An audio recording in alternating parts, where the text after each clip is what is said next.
Okay, good evening students. तो कुछ questions हम देखते हैं मल्टीवेरिएट एनालिसिस पे बेस्ड। वॉइस क्लियर है मेरी?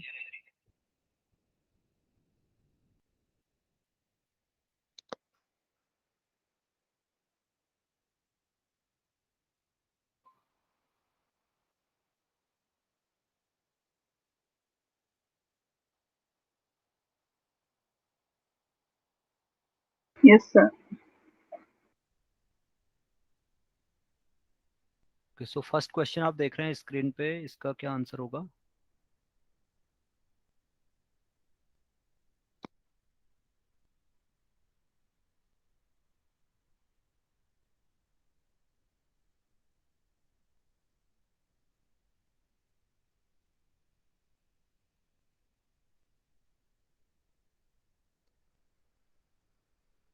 Answer to question number first.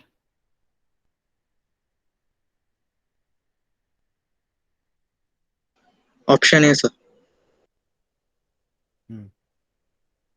Option है,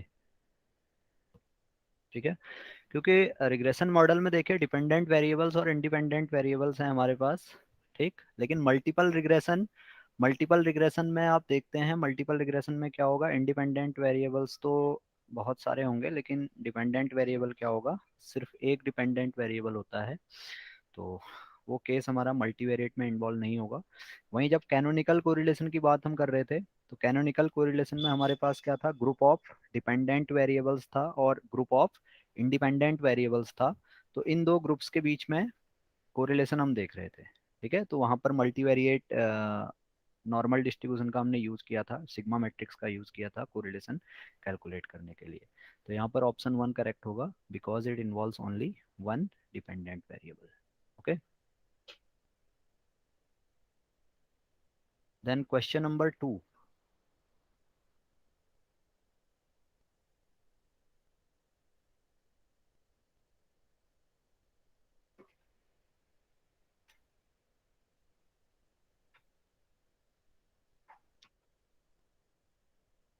answer to question number to.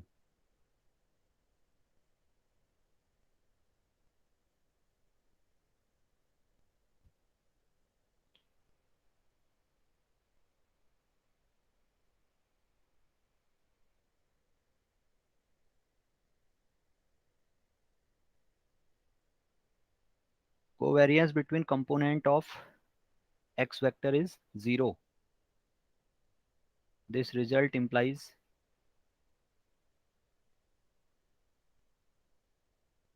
ये रिजल्ट क्या इंडिकेट करेगा?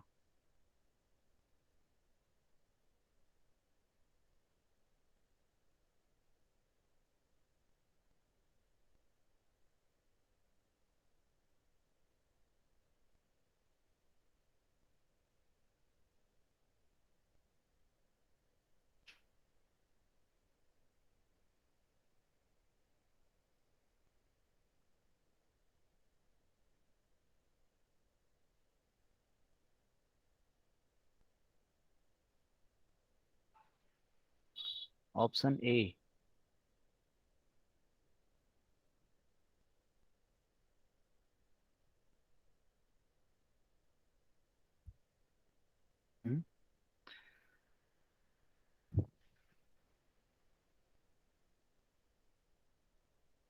देखिए एक्स वेक्टर का डिस्ट्रीब्यूशन मल्टीवेरिएट नॉर्मल है, ठीक है।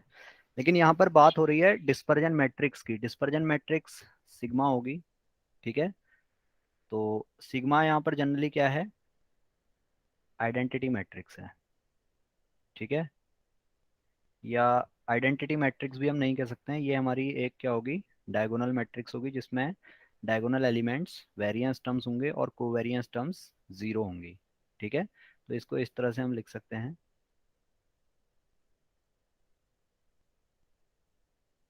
here dispersion matrix is sigma I square into I varies from 1 to up to p।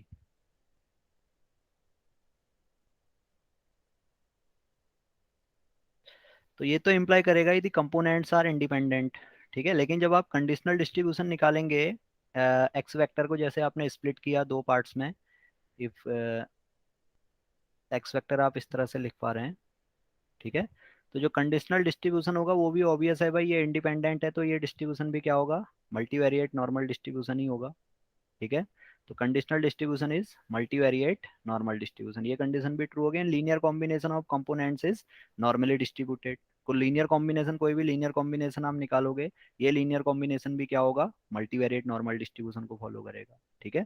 तो यहाँ पर तीनों ऑप्शन करेक्ट हैं, तो करेक्ट ऑप्शन क्या होगा, option D, that is all the above, ठीक है। ये समझ में आया सबके?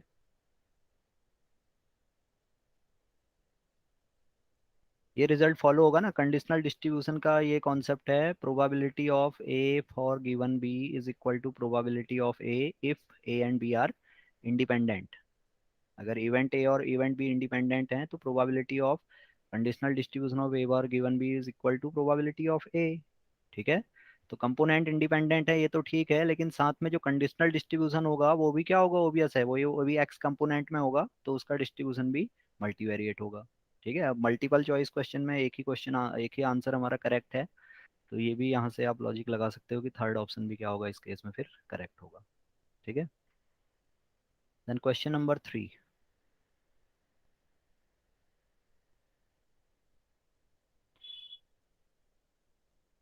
ये रिजल्ट तो पता ही है सबको। If S is the covariance matrix as an estimate of sigma matrix from multivariate normal, then A equal to n minus one into S. इस ए को हमने जब डिस्कस कर रहे थे तो एस एस्ट्रिक कहा था, और इस एस एस्ट्रिक का डिस्ट्रीब्यूशन होगा विसार्ट with dispersion matrix sigma and degrees of freedom n minus 1, okay, so option C is correct. Then question number 4, Wishart distribution w1 sigma square comma n follows, ये क्या distribution होगा?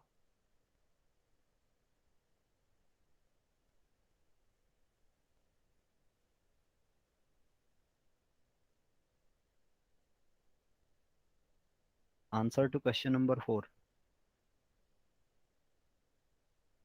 Option है। Option A, okay, ठीक है। One variate Wishart distribution है, one variate Wishart distribution है, Wishart variate होगा, ठीक है। तो ये काई स्क्वायर वेरिएट होगा, बट यहाँ पर क्या है, ये सिग्मा स्क्वायर पैरामीटर है, तो ये इस तरह की फॉर्म थी, W upon sigma square follows chi square, okay, chi square and degrees of freedom, so W follows sigma square into chi square N, ठीक है। Then question number 5, Hotelling's T square statistic with usual notations is,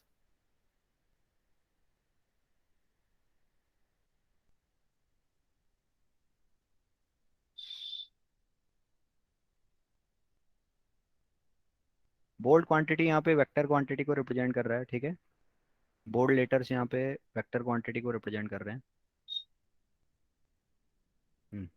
क्या था, Hotelling's T square statistic, this is T square equal to N into X vector minus mu vector dash S inverse X vector minus mu vector, ये T square variate होगा, T square variate is Y dash vector into W inverse into Y vector, ठीक है।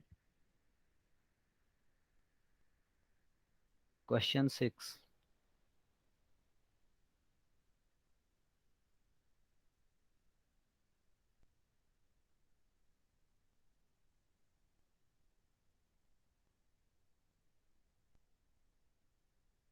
Mahalanobis d square as an estimate of population parameter delta square. Delta square is also known as population squared distance. Population squared distance. Okay.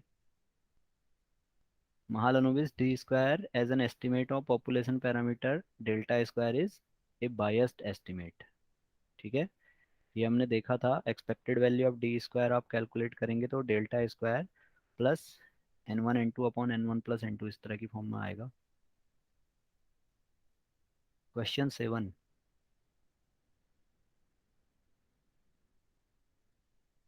Answer to question number 7,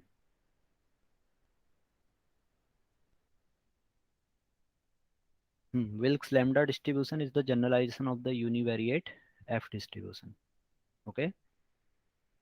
और Wilks lambda का जो approximate distribution निकल के आएगा, Wilkes lambda क्या है, Wilks lambda distribution F distribution का generalized version है। और जो विल्क्स लैम्डा है, इसका approximate distribution chi square with degrees of freedom n into p होता है। ठीक है।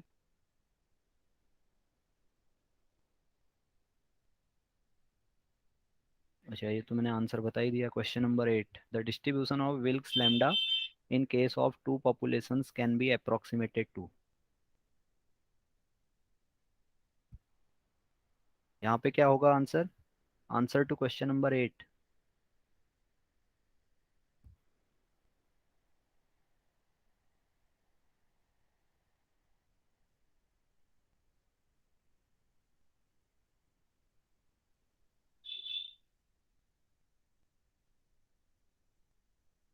Answer to question number 8।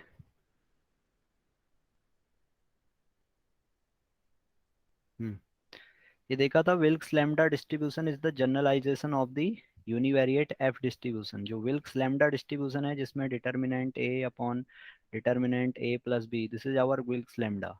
ठीक है। ये जो डिस्ट्रीब्यूशन होगा, generalize distribution F distribution, univariate F distribution का जनरलाइज्ड केस होगा। जैसे बिसार्ड डिस्ट्रीब्यूशन क्या था, काई स्क्वायर का मल्टीवेरिएट जनरलाइजेशन था। टी स्क्वायर स्टूडेंट्स टी का मल्टीवेरिएट जनरलाइजेशन था। इसी तरह से विल्स लैम्डा डिस्ट्रीब्यूशन ये क्या है, एफ डिस्ट्रीब्यूशन का जनरलाइज्ड केस है। ठीक है। Variance of, sorry, ratio of two variances. ठीक है। यहाँ पे ये लैम्डा, यहाँ पे ये क्या है, ये विसार्ट मैट्रिक्स है, ये भी विसार्ट मैट्रिक्स होगी। ठीक है। तो ये डिस्ट्रीब्यूशन अप्रोक्सीमेटली एफ डिस्ट्रीब्यूशन का मल्टीवेरिएट जनरलाइजेशन होगा। लेकिन ये विल्क्स लैम्डा का जो वैल्यू है, इसका जो डिस्ट्रीब्यूशन होगा, ये अप्रोक्सीमेटली क्या होगा, काई स्क्वायर एनपी होगा। So option C is correct. Okay. Then answer to question number 9.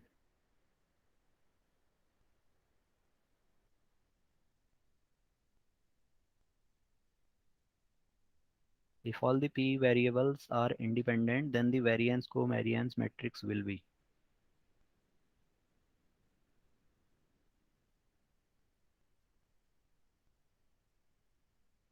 हम्म, ये क्या होगा इस केस में? डायगोनल मैट्रिक्स होगी। ठीक है। यूनिट मैट्रिक्स आइडेंटिटी मैट्रिक्स होती है। नल मैट्रिक्स ऐसी मैट्रिक्स जिसका डिटर्मिनेंट क्या है, जीरो है। ठीक है। यूनिट मैट्रिक्स होगी matrix A equal to one. ठीक है।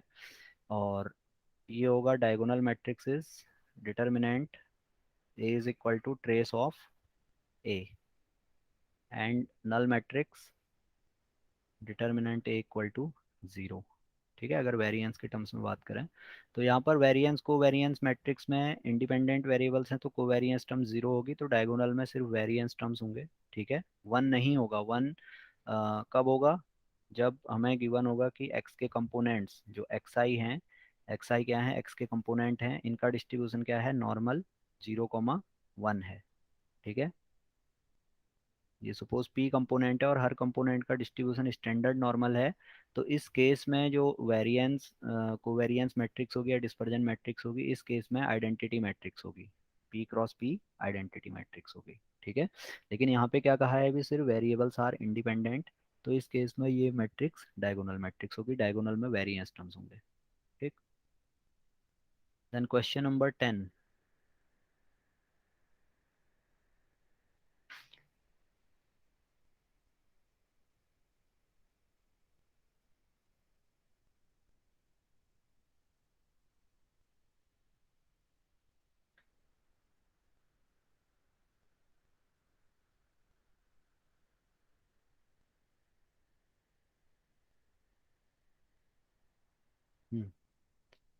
Number of eigen values will be at most P.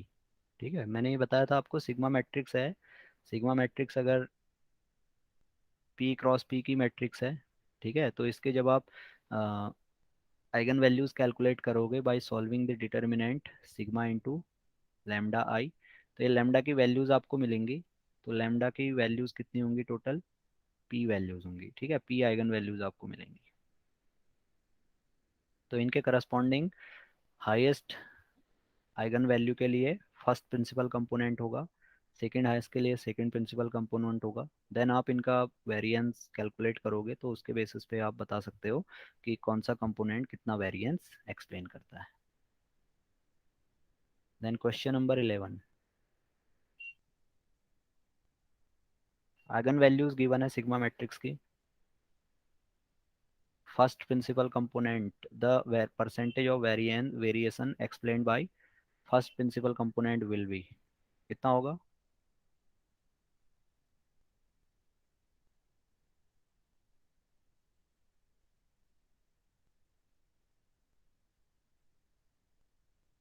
What will be the percentage of variation explained by first principal component if we have eigenvalues 3, 2 and 5?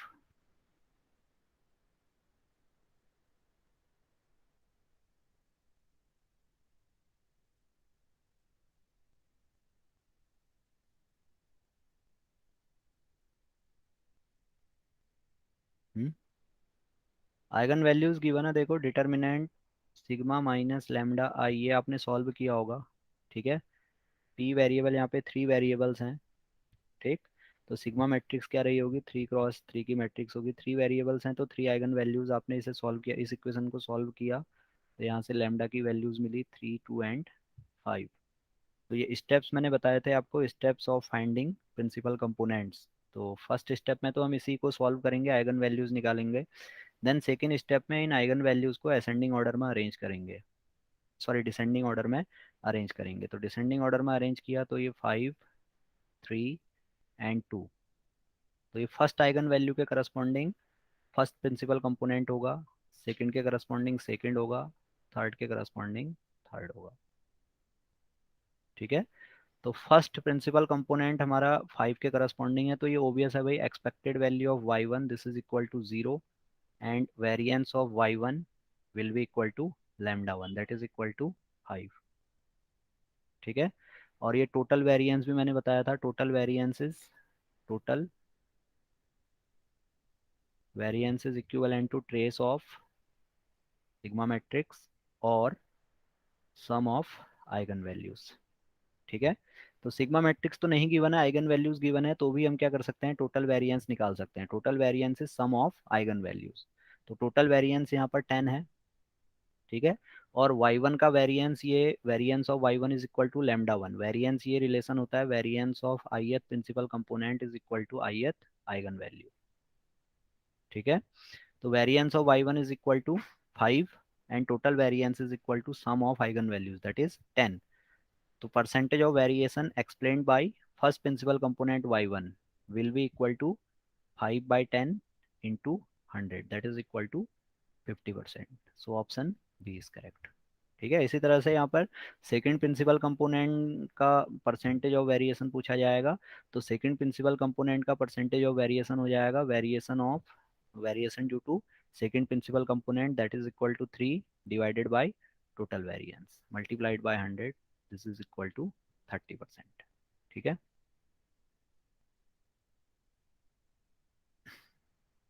Then question number 12,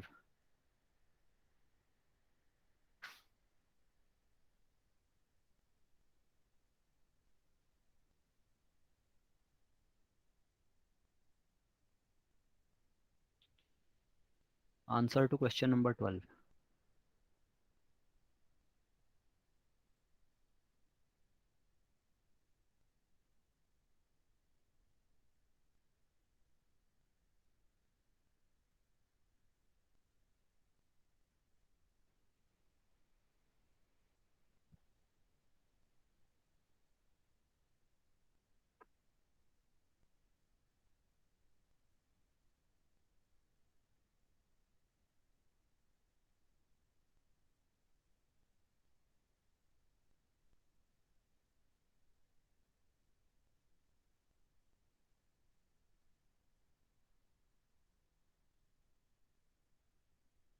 answer is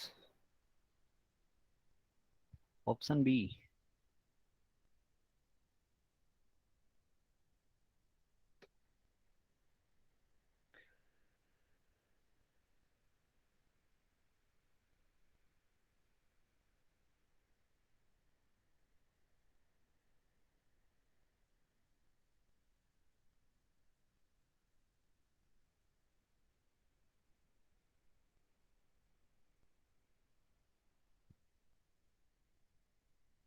generalised variance कितना होगा और total variance कितना होगा? पहले तो ये identify करो। अगर ये मिल जाएगा तो रेशियो भी मिल जाएगा।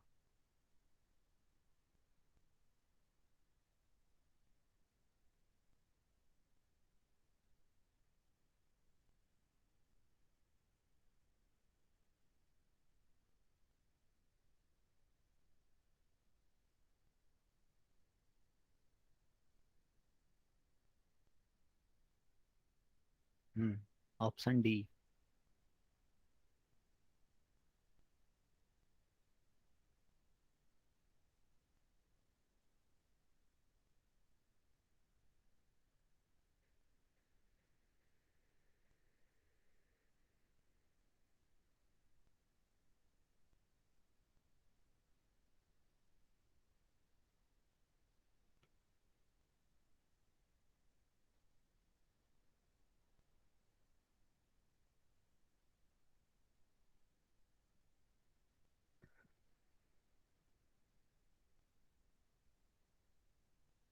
कितना आएगा जनरलाइज्ड वेरिएंस? टू वेरिएबल्स में है। ठीक है। तो सिग्मा मैट्रिक्स आप आइडेंटिफाई करो। सिग्मा मैट्रिक्स क्या होगी? This first element is variance of first variable. Variance of first variable is 6। Second element is covariance term. First element in second row is covariance term and second element in second row is variance term. तो ये हमारी sigma matrix given है। ठीक है। तो generalised variance क्या होता है? Generalized variance is determinant sigma and total variance is trace of sigma. We have to find the ratio of generalized variance to the total variance. Okay. तो पहले generalised variance निकाला है। जनरलाइज्ड वेरिएंस कितना होगा? Determinant 6 -2 -2 and 4। तो ये determinant हम solve करेंगे तो ये आएगा 6 × 4 दैट इज 24 माइनस कितना होगा? -2 × -2 that is +4। This is equal to 20। ठीक है। जनरलाइज्ड वेरिएंस 20 आया। Total variance trace of sigma. Trace of sigma is sum of diagonal elements that is equal to 10। Clear? इतना समझ में आया सबके? तो अब बताओ क्या होगा करेक्ट ऑप्शन?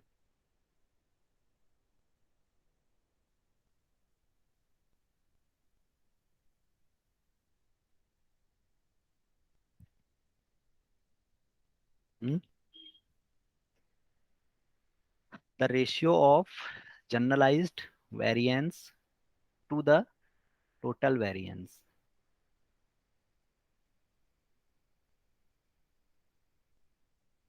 2:1 होगा या 1:2 होगा?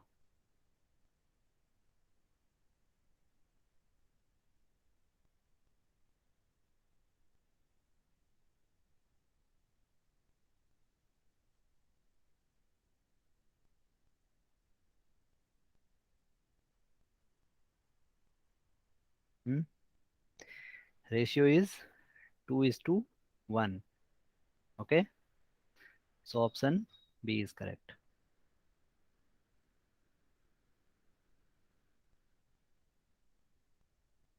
तो ये कुछ क्वेश्चंस थे मल्टीवेरिएट एनालिसिस पे बेस्ड।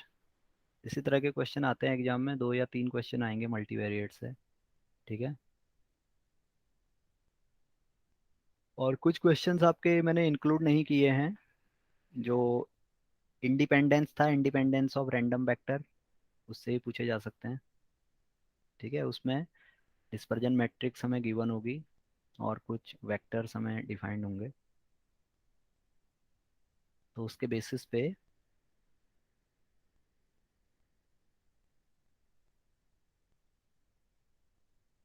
हम क्वेश्चंस को आंसर कर सकते हैं। ठीक है। तो अभी नेक्स्ट यूनिट हम डिस्कस कर लेते हैं थोड़ा।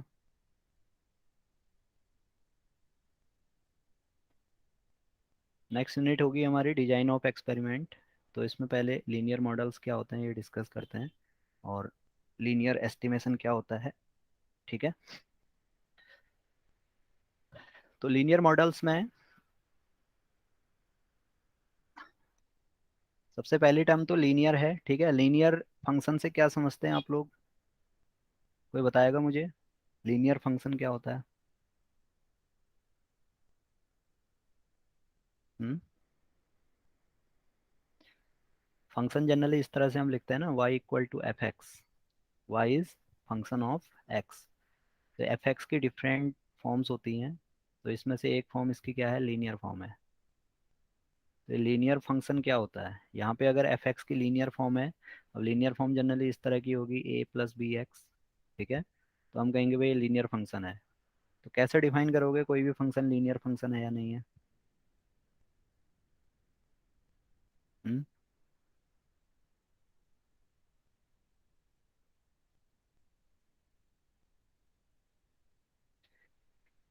क्या कॉन्सेप्ट होता है लीनियर फंक्शन का?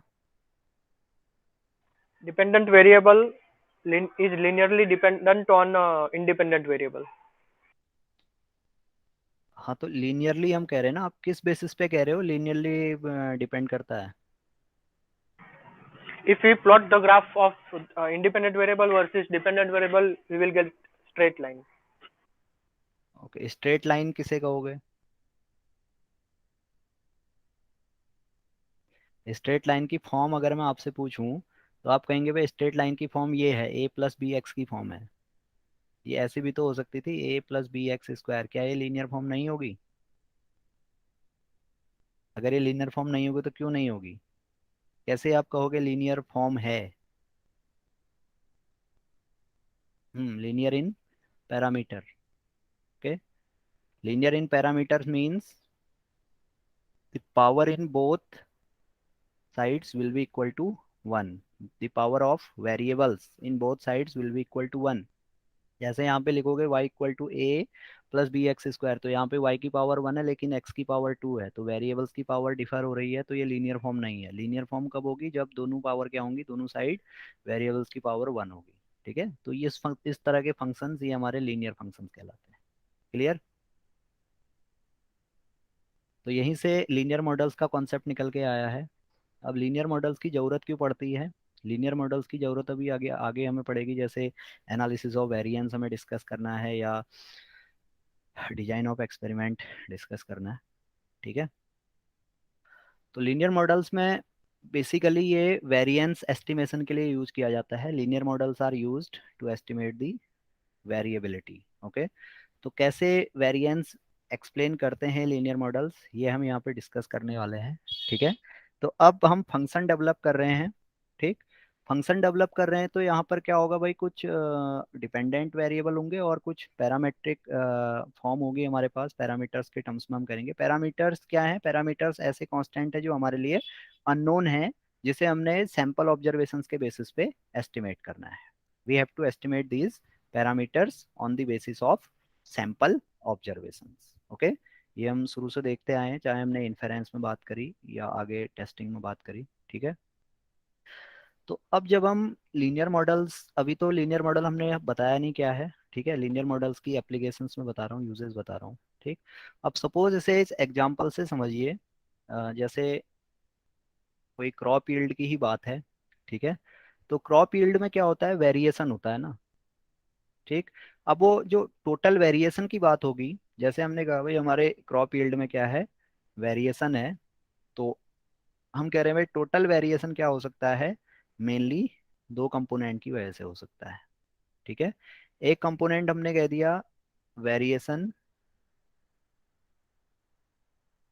वेरिएशन ड्यू टू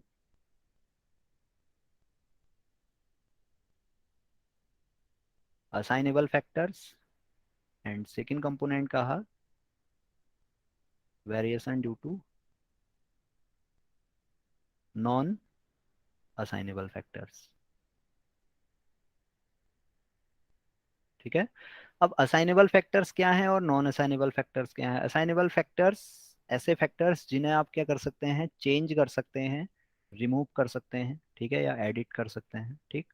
और असाइनेबल फैक्टर्स ऐसे फैक्टर जो क्या है, बियॉन्ड ह्यूमन कंट्रोल हैं, जिन पे आपका कोई कंट्रोल नहीं है, ठीक है। तो जो टोटल वेरिएशन है, टोटल वेरिएशन को आपने क्या किया, आपने सपोज किया कि ये टोटल वेरिएशन दो कंपोनेंट की वजह से है। ठीक है। ये दोनों कंपोनेंट क्या होंगे यहाँ पर, ऑर्थोगोनल कंपोनेंट होंगे। ऑर्थोगोनल मींस कोई भी ओवरलैपिंग नहीं होगी इन कंपोनेंट्स में। जो फैक्टर यहाँ है वो फैक्टर यहाँ नहीं हो सकता है, जो फैक्टर यहाँ है वो यहाँ नहीं हो सकता है। ठीक है। ये फैक्टर्स क्या होंगे, ऑर्थोगोनल होंगे, नॉन ओवरलैपिंग होंगे। क्लियर। तो भाई अब इन वेरी इस वेरिए जैसे आपने कहा variation due to assignable factor, तो आप कह रहे भाई असाइनेबल फैक्टर्स को आप क्या कर सकते हैं, चेंज कर सकते हैं, रिमूव कर सकते हैं। ठीक है। या उनमें वेरिएशन ला सकते हैं। तो इसका मतलब है आप इन्हें क्या कर सकते हैं, मीजर भी कर सकते हैं। ठीक है। मीजर करेंगे तो ये कैसे मीजर होंगे भाई, आप कहते हो भाई हम क्या करेंगे, इन्हें पैरामीटर्स की हेल्प से मीजर कर लेंगे। ठीक है। ये फैक्टर्स को जनरली हम क्या कह लेते हैं, पैरामीटर्स कह लेते हैं। क्लियर। अब यहाँ जो है variation due to non assignable factor, अब ये variation due to non assignable factor ये क्या हो सकती है, एक तरह की एरर हम इसे कह सकते हैं। ठीक है। अभी आप आगे देखोगे इसे आप एक्सपेरिमेंटल एरर कह रहे होगे डिजाइन ऑफ एक्सपेरिमेंट में, और अनोवा में सिंपली रैंडम एरर कह रहे होगे। ठीक है। तो ये variation due to non assignable factor actual में है क्या, total variation minus variation due to these parameters, यही होगा। ये एरर टर्म इस तरह से हम डिफाइन कर सकते हैं। तो एरर भी क्या है यहाँ पर, एरर को भी आप जनरली क्या कर रहे हो, मीजर कर रहे हो with the help of these parameters. ठीक है। तो इन्हीं टर्म्स को हमने अब एक अजम्पशन हमने ले लिया भाई, ये टर्म्स क्या है हमारी, एडिटिव हैं। ठीक है। ये टर्म्स एडिटिव हैं, ये हमारा अजम्पशन है। जो इनका इफेक्ट होगा, effect due to parameters and effect due to error, ये इफेक्ट क्या होगा, एडिटिव नेचर में होगा। ठीक है। एडिटिव में है, और हमने कहा भाई ये फॉर्म क्या है इनकी, ये पैरामीटर्स की फॉर्म क्या है, लीनियर फॉर्म है। तो इसी से हमारा क्या होगा, लीनियर मॉडल डेवलप होएगा। ठीक है। तो लीनियर मॉडल में जैसे हम बात कर रहे थे क्रॉप यील्ड की, तो क्रॉप यील्ड में, अब क्रॉप यील्ड हमारा क्या है, एक वेरिएबल है। ठीक। क्रॉप यील्ड सपोज हमने वाई से इसे डिनोट किया।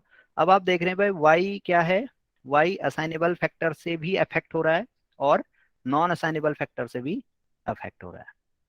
ठीक है। इतना समझ में आ रहा है सबके। मैं डिटेल में नहीं जा रहा हूँ, क्योंकि ये पता है आपको असाइनेबल फैक्टर्स क्या होते हैं, नॉन असाइनेबल फैक्टर्स क्या होते हैं। जैसे क्रॉप यील्ड की ही बात करें तो seed quality, fertilizers, irrigation methods, ये हमारे असाइनेबल फैक्टर हैं, इन्हें आप चेंज और रिमूव कर सकते हैं। नॉन असाइनेबल फैक्टर में सॉइल फर्टिलिटी हो जाएगा, या सॉइल मॉइस्चर हो जाएगा। ठीक है। तो इस तरह के फैक्टर्स ये नॉन असाइनेबल फैक्टर्स होंगे। क्लियर। इतना तो सबको समझ में आता है। अब मैंने क्या किया, असाइनेबल फैक्टर्स को मेजर करने के लिए पैरामीटर्स डेवलप कर लिए। पैरामीटर्स किसी भी तरह के हो सकते हैं, इसमें एरर टर्म हो गई, और ये अजम्पशन मैंने ले लिया भाई, parameter effect of parameters and error terms are additive.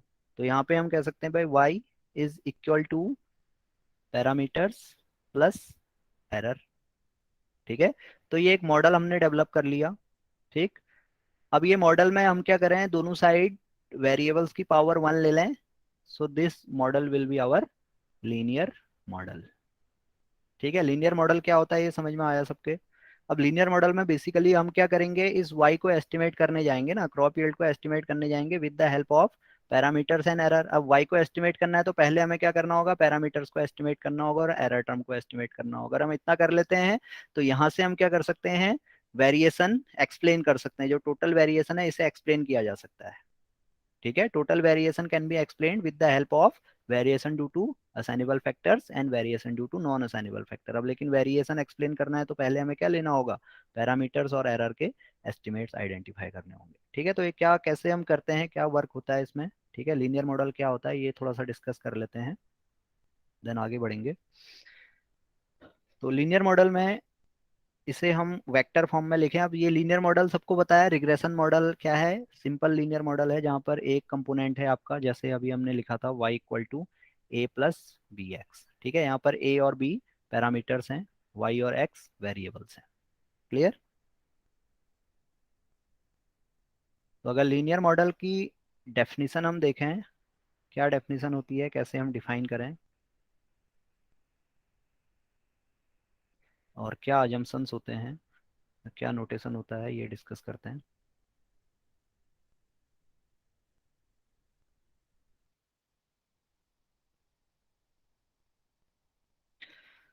So if we have,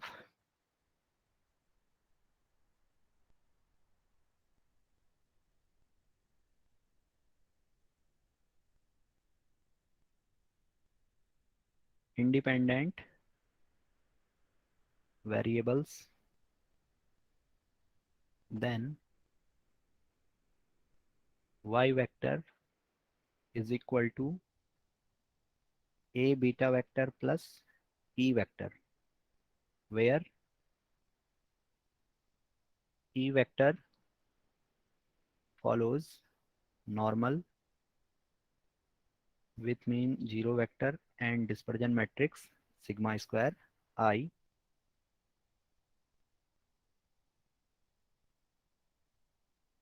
The model is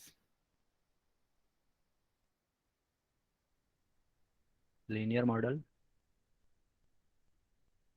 having n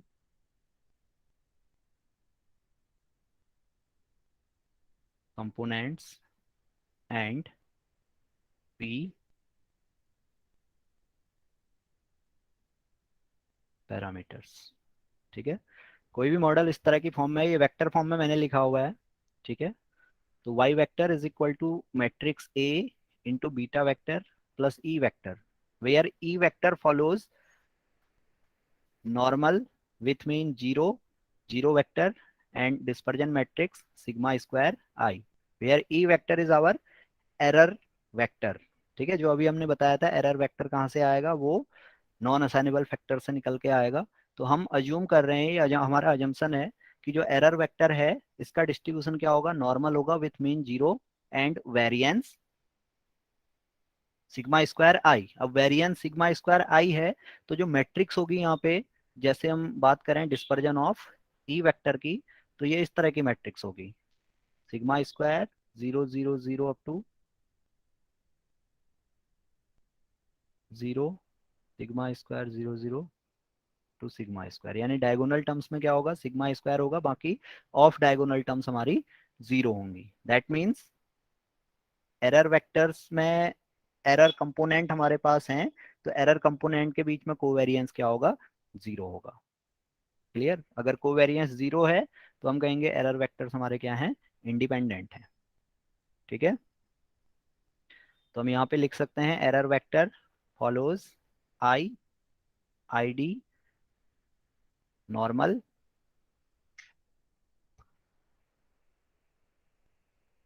with mean zero and variance sigma square I. तो अब क्या अजम्पशंस हैं लीनियर मॉडल के, तो पहला अजम्पशंस तो यही हो गया भाई, जो एरर कंपोनेंट है यहाँ पर ई वेक्टर, ये नॉर्मल को फॉलो करेगा।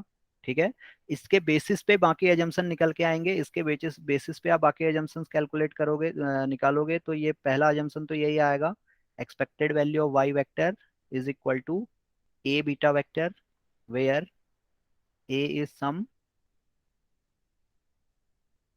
n cross p matrix and is known as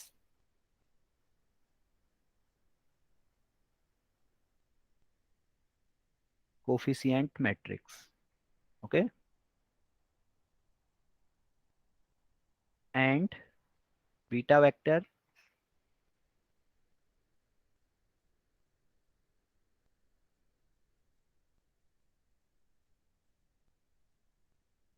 is a column matrix having p components.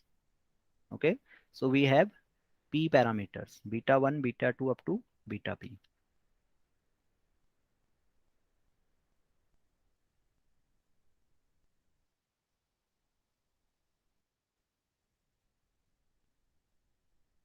and y1 y2 up to yn have same variance.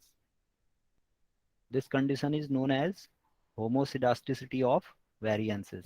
ठीक है, each variable have same variance, y1 y2 up to yn have same variance। तो ये condition इसी model से define हो रही है, जहाँ पे हमने मॉडल ये डिफाइन किया। यहाँ पे ई वेक्टर क्या है, normal with mean zero vector and dispersion matrix sigma square I. तो expected value of Y vector ये ए बीटा वेक्टर होगा, जहाँ पे ए कोई एन क्रॉस पी की मैट्रिक्स है, this is known as coefficient matrix, and beta vector this is beta I p cross 1 and it is known as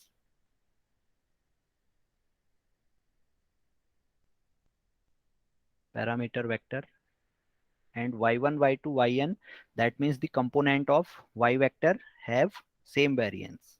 Okay, and third condition, e vector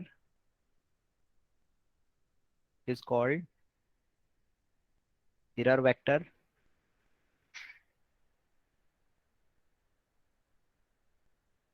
Error vector having mean zero vector. Okay, तो इसके basis पे जो model define हुआ, Y vector equal to A beta vector plus E vector, this is our linear model. Okay,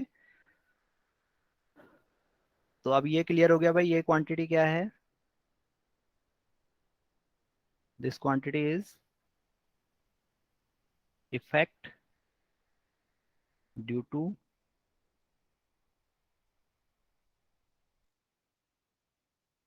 assignable factors, and this quantity is effect due to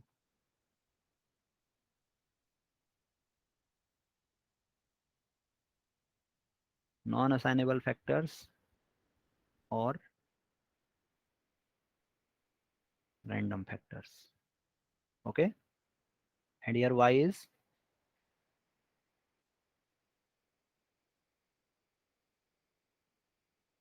dependent variable. Clear. तो यही हमने assumption लिया था कि जो dependent variable होगा इसमें जो टोटल वेरिएशन आएगा वो क्या होगा, variation due to assignable factor होगा and variation due to non assignable factor होगा. और इन दोनों का इफेक्ट, ये effect due to assignable factor and effect due to non assignable factor, ये एडिटिव होगा. ठीक है, तो इस केस में हम इस तरह का मॉडल डेवलप कर लें. So this model is known as linear model. Clear है, ये समझ में आया सबके लीनियर मॉडल क्या है और कैसे हमने डेवलप किया है. Yes sir. Yes, sir. तो अब यहाँ पे प्रॉब्लम है, बीटा को एस्टिमेट हमें करना है. ठीक है, we have to estimate the parametric vector beta vector with the help of observations. Okay, तो कैसे एस्टिमेट करेंगे इसे. यहाँ पर दो मेथड हैं. पहला तो है प्रिंसिपल ऑफ लीस्ट स्क्वायर और दूसरा इसमें आता है गॉस मार्कोव थ्योरम. ठीक है, तो गॉस मार्कोव थ्योरम क्या है और कैसे ये लीस्ट स्क्वायर एस्टिमेशन मेथड के इक्विवेलेंट हो जाती है to find to in finding the estimators of parameters beta one beta two up to beta P. तो ये थोड़ा सा देखते हैं. तो देखो, अगर लीस्ट स्क्वायर एस्टिमेशन की बात करें तो लीस्ट स्क्वायर एस्टिमेशन में यहाँ पे हमें क्या करना होगा, एरर कैलकुलेट करनी होगी. ठीक है, तो अगर हमारा मॉडल ये है Y vector equal to A beta vector plus E vector, तो यहाँ से ई वेक्टर जिसे हम एरर वेक्टर कर रहे हैं, ठीक है, ये एरर वेक्टर होगा. This is effect due to non assignable factors. ठीक है, ये एरर वेक्टर है, तो एरर वेक्टर यहाँ पे कितना होगा, this will equal to Y vector into A beta vector. ठीक है, तो इसका मीन जीरो होगा. क्लियर. तो यहाँ से अब जो प्रिंसिपल ऑफ लीस्ट स्क्वायर, जो least square method of estimation हमने डिस्कस किया था, उसमें था भाई वो क्या करेगा, उस मेथड में हम क्या करते हैं, sum of square due to error को मिनिमाइज करते हैं for the values of parameter. ठीक है, तो यहाँ पर अब ये वेक्टर फॉर्म में हमें एरर स्क्वायर्स चाहिए. तो एरर स्क्वायर्स कैसे कैलकुलेट होगा, यहाँ पर error square will be E vector dash into E vector, यही होगा. This term is known as sum of squares due to error. ठीक है, जब इसे आप फर्दर डेवलप करोगे, जैसे आप ई डैश ई वेक्टर यहाँ पे लिख रहे हैं, और मैंने कहा भाई ई वेक्टर में क्या है, एन कंपोनेंट है. ठीक है, ये E vector N cross one vector होगा. ठीक, एन ऑब्जर्वेशन है हमारे पास. तो ई वेक्टर इस तरह की फॉर्म में है, तो ई डैश ई वेक्टर आप कैलकुलेट करोगे तो सिंपली क्या होगा, E1 square plus E2 square plus up to En square, यही होगा। This is sum of square due to error. ठीक है, अगर इसे आप सिंपल समेशन नोटेशन में लिखोगे तो this is summation I 1 to n = EI square. ठीक है, तो ये अब इसे हम वेक्टर फॉर्म में लिख रहे हैं, तो E dash E vector will be Y vector into A beta vector dash into Y vector A beta vector. ठीक है, तो अब क्या करना है, हमें बीटा की वैल्यू एस्टिमेट करनी है। We have to estimate the beta, so we minimize this sum of square due to error with respect to the values of beta. तो ये करने के लिए मेथड हम अप्लाई करेंगे। हम क्या करेंगे, simply sum of square due to error को बीटा वेक्टर के टर्म्स में डिफ्रेंशिएट करेंगे, जीरो पुट करेंगे। ठीक है, तो जब इसे हम सॉल्व करेंगे तो यहाँ से ये वैल्यू कितना आएगा, ये वैल्यू इस तरह का वैल्यू आ जाएगा, A-y = A-A बीटा वेक्टर। ठीक है, A-y vector = A-A beta vector. Okay, this equation is known as, क्या कहते हैं इस इक्वेशन को,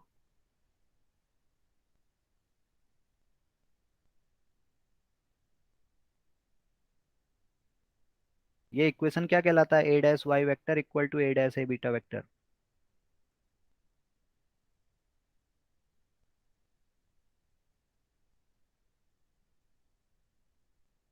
हम्म, नहीं पता।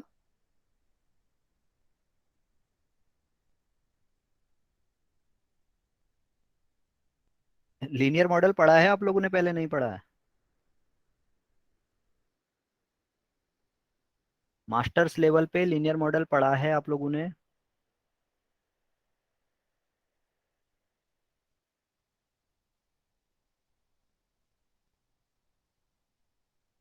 प्लीज रिस्पॉन्स करिए।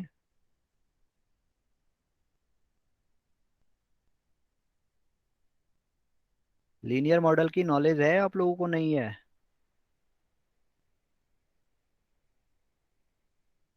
पढ़ा है?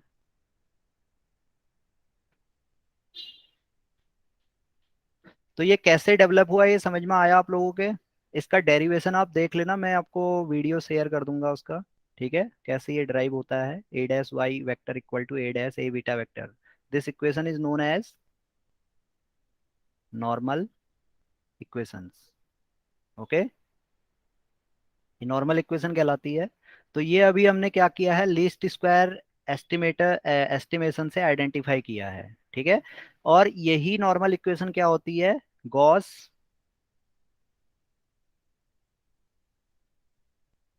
मार्कोव थ्योरम है। ठीक है, this equation is also known as Gauss Markov theorem for estimating beta vector. Okay, तो यही normal equations Gauss Markov theorem से भी डेवलप होंगी, यही normal equations method of least square से भी डेवलप होती हैं। ठीक है, तो अब यहाँ से हम क्या कर सकते हैं, beta vectors, beta vector sorry estimate of beta vector identify कर सकते हैं। तो बीटा वेक्टर कैप, ये बीटा वेक्टर कैप कितना हो जाएगा,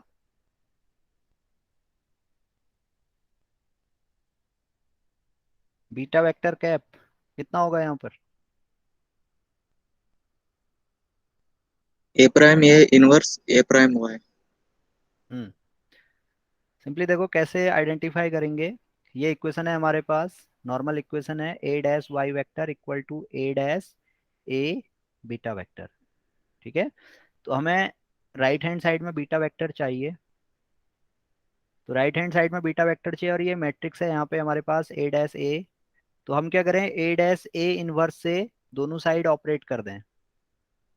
ठीक है, A' इनवर्स से दोनों साइड हमने क्या किया, राइट में ऑपरेट किया, तो राइट में ऑपरेट करेंगे, तो ये A' inverse into A' vector is equal to A' inverse A' beta vector. इस तरह से हमने क्या किया, ए डैश ए इनवर्स से दोनों साइड ऑपरेट कर दिया।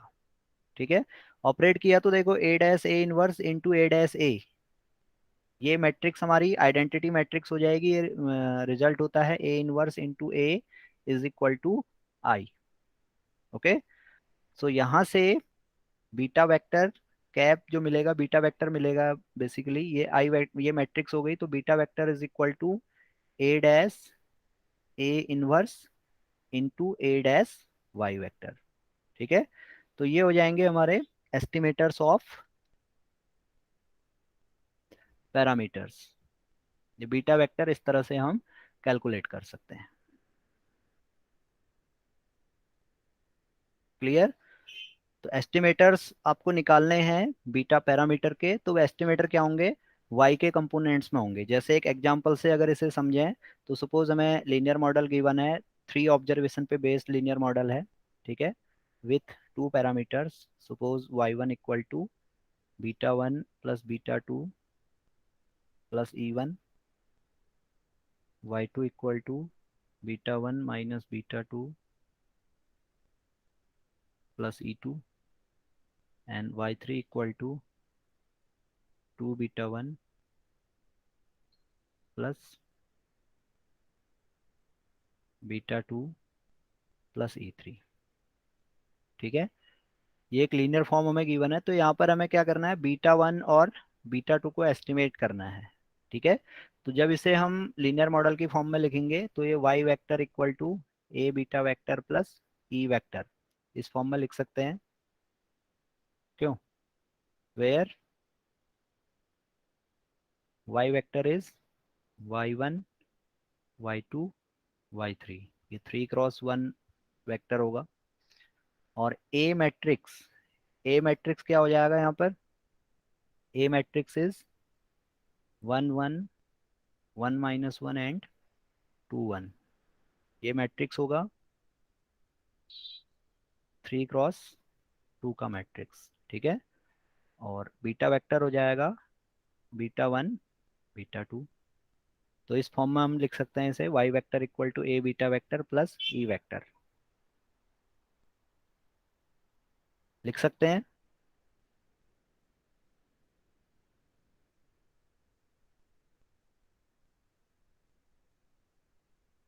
ये समझ में आया आप लोगों के, ऐसे लिख सकता हूँ ना इसे मैं? Yes sir. ये अभी मैंने ऑब्जर्वेशंस लिए हैं, ये वाई वेरिएबल है मेरे पास और ये पैरामीटर्स हैं। अगर एनालिसिस ऑफ वेरिएंस की बात करें, तो वहां पर बीटा 1 बीटा 2 को आप ट्रीटमेंट इफेक्ट कहते हो और ई को रैंडम इफेक्ट कहते हो। ठीक है, वहां से भी रिलेट करते हुए चलना इसे।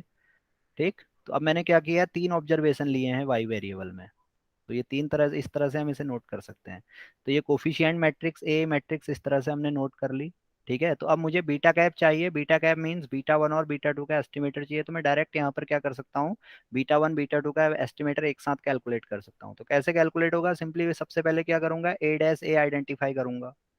ठीक है, तो ए डैश ए यहाँ पर निकालें, तो ये कर लोगे कैलकुलेशंस या करने की जरूरत है यहाँ पे? कर लेंगे सर। हाँ, ठीक है, सबसे पहले क्या फर्स्ट स्टेप में क्या करोगे, ए डैश ए निकालोगे। ठीक है, ए डैश ए हमारा क्या होगा, ये ए डैश ए क्या मैट्रिक्स होगी, ए डैश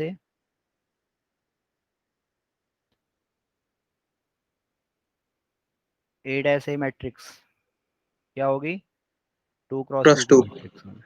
ठीक है, then A dash A inverse निकाल लोगे।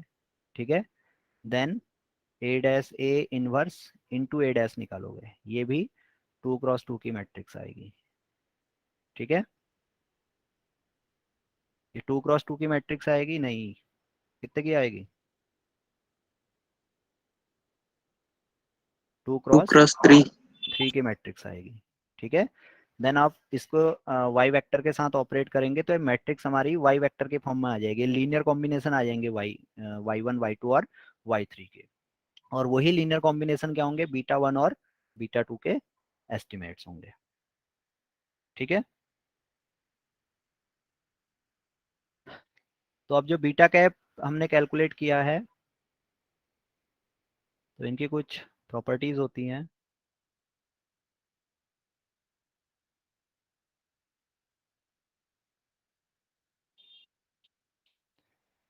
क्या प्रॉपर्टी है? फर्स्ट प्रॉपर्टी तो ये है, expected value of beta cap is equal to beta vector, ठीक है। This implies that beta cap vector is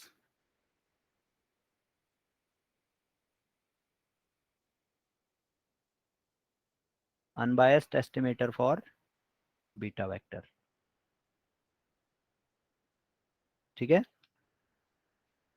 ये बीटा कैप आपका है, बीटा कैप कितना है? A dash A inverse A dash Y. तो इसका एक्सपेक्टेशन आप निकालोगे, A dash beta cap vector, this will be equal to expectation of this quantity, ठीक है।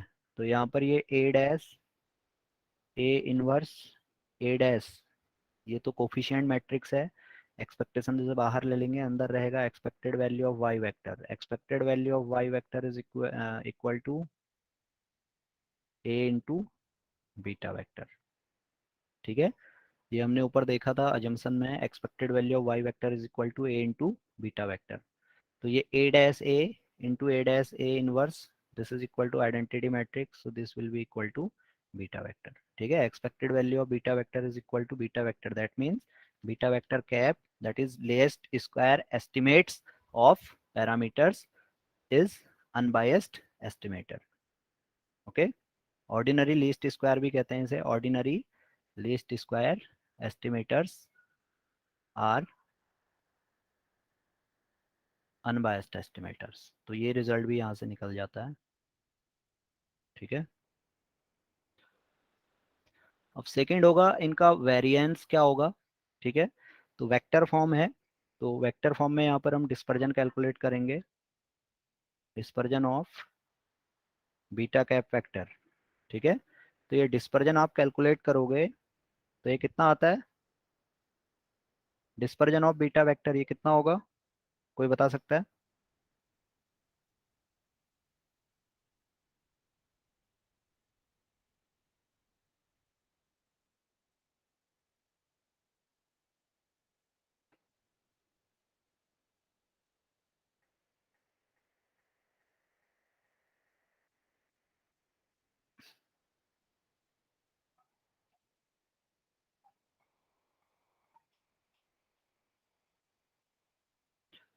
डिस्पर्जन ऑफ बीटा वेक्टर देखो कैलकुलेट करेंगे, तो dispersion of A dash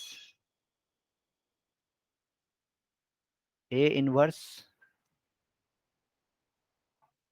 A dash A inverse A dash Y vector, ठीक है। तो ये पूरी क्या है? एक मैट्रिक्स है, ठीक। और ये रिजल्ट हमारे पास था, dispersion of B X vector is equal to B dispersion of X vector into B dash, ठीक है। तो ये पूरी मैट्रिक्स है, तो ये A dash A inverse A dash dispersion of Y vector into A dash A inverse A dash whole dash, इतना आएगा। And dispersion of Y vector, dispersion of Y vector कितना होता है? Y vector is equal to A beta vector plus E vector, where E vector follows normal with mean 0 and dispersion matrix sigma square into I, ठीक है। ये linear model की form है। तो इसमें हमने जब एक्सपेक्टेड वैल्यू वाई वेक्टर निकाला तो ये तो ए बीटा वेक्टर आया, वहीं जब डिस्पर्जन ऑफ वाई वेक्टर निकालेंगे तो ए बीटा वेक्टर यहाँ पे पैरामीटर है, कांस्टेंट होगा, ए कोफिशिएंट मैट्रिक्स है, कांस्टेंट है, तो कांस्टेंट का डिस्पर्जन 0, ई वेक्टर यहाँ पे रैंडम वेक्टर है, तो ये हो जाएगा dispersion of E vector, and dispersion of E vector is sigma square I. So dispersion of y vector is sigma square I, and each component of y have same variance, okay, which is equal to sigma square. This is the condition of homoscedasticity of variance. Clear? तो dispersion of y vector is sigma square I, तो ये हो जाएगा a dash a inverse a dash sigma square I, और ये transpose है, transpose apply होगा matrix पे, तो ये a into A dash A inverse हो जाएगा। ठीक है, ये रिजल्ट होता है A B whole dash is equal to B dash A dash. इस तरह से डिस्ट्रीब्यूट होएगा ट्रांसपोज। तो ये सिग्मा स्क्वायर तो हमने बाहर ले लिया, तो सिग्मा स्क्वायर और ये ए डैश आई ए, ये हो जाएगा ए डैश इंटू ए, और A dash into A dash into A inverse, ये आई हो जाएगा। तो ये sigma square A dash A whole inverse मिलेगा। This is dispersion of beta cap vector. ठीक है, ये समझ में आया कैसे कैलकुलेट हुआ? तो ये फॉर्मूला आप याद रखोगे। समझ में आया ना कैसे कैलकुलेट हुआ है? कोई कंफ्यूजन है, कोई डाउट है तो आप पूछ सकते हैं। ठीक है, तो ये रिजल्ट हो गया। First result is expected value of beta cap vector is equal to beta vector. Second result is dispersion of beta vector is equal to sigma square a dash a inverse। ठीक है, अब next है, एक term आती है estimable linear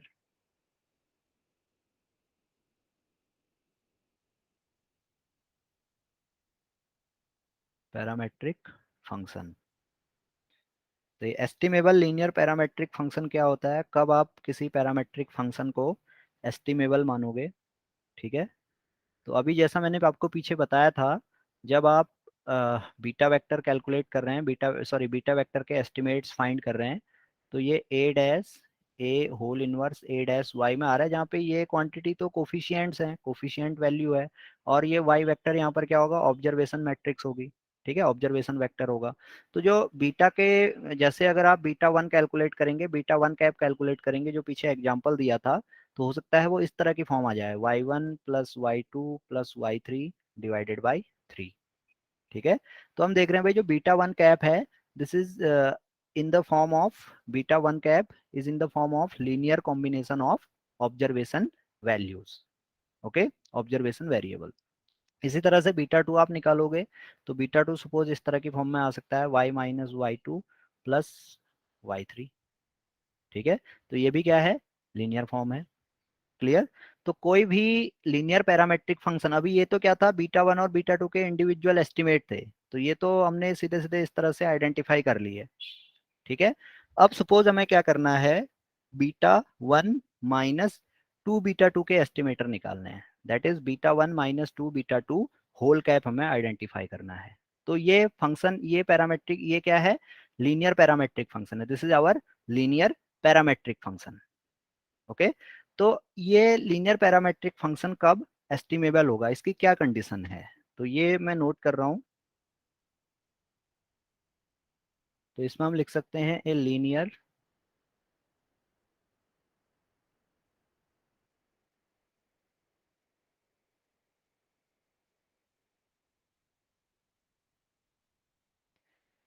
parametric function suppose lambda dash beta vector. ठीक है, lambda dash यहाँ पे ये वन माइनस टू होगा इस केस में। ठीक है, लैम्डा डैश अगर मैं लिखूं यहाँ पर, तो this is one and minus two, and beta vector is beta one beta to. ठीक है, तो ये लीनियर पैरामेट्रिक फंक्शन हो गया। ए linear parametric function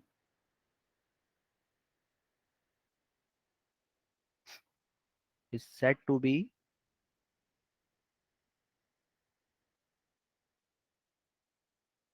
estimable if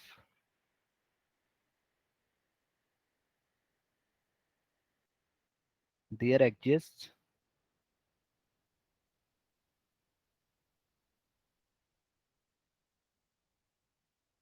a linear function L dash y vector, a linear function L dash y vector of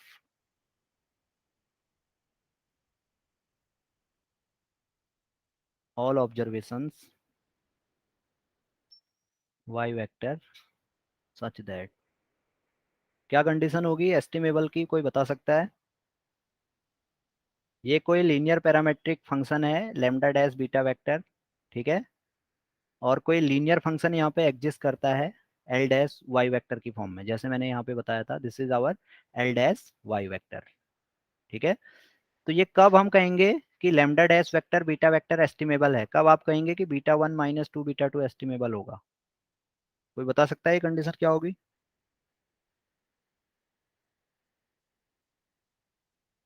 एस्टिमेबिलिटी condition of parametric function.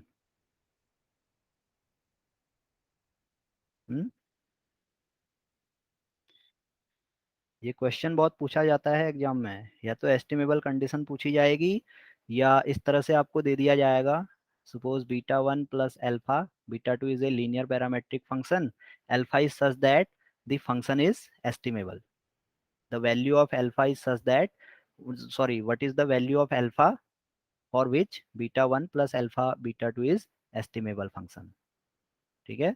इस तरह के questions आते हैं एग्जाम में, या फिर एस्टिमेबिलिटी कंडीशन पूछी जाएगी। ये बहुत सिंपल सा क्वेश्चन है, कुछ नहीं है। The estimable condition is such that expected value of L dash vector Y vector must be equal to lambda dash beta vector, ठीक है। आपने क्या करना है, सिंपली जो भी लीनियर फंक्शन आपने डेवलप किया है, इस लीनियर फंक्शन की एक्सपेक्टेशन कैलकुलेट करनी है। ये क्या आना चाहिए, लैम्डा डैश बीटा वेक्टर के इक्वल आना चाहिए। अगर ये लैम्डा डैश बीटा वेक्टर के इक्वल आता है तो इस केस में एल डैश वाई वेक्टर क्या होगा, ये लैम्डा डैश बीटा वेक्टर का अनबायस्ड एस्टिमेटर होगा, और इस केस में लैम्डा डैश बीटा वेक्टर क्या हो जाएगा, एस्टिमेबल लीनियर पैरामेट्रिक फंक्शन होगा। Clear? This is the condition for estimability of any linear parametric function, ठीक है। अब एस्टिमेशन हमने कर लिया, तो इसका वेरिएंस भी हम कैलकुलेट कर सकते हैं with variance of lambda dash beta cap vector. अब ये एस्टिमेटर का हम वेरिएंस, यहाँ पे एस्टिमेटर हो जाएगा L dash Y vector is estimator of lambda dash beta vector, and it can be denoted as lambda dash beta cap vector, and this variance is equal to lambda dash sigma square a dash a inverse lambda vector, ठीक है।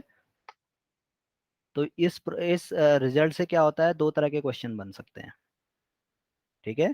तो पहला question तो ये होगा भाई for what value of alpha the function is estimable, और दूसरा हो जाएगा for what value of alpha the parameters, sorry the estimators are independent, ठीक है।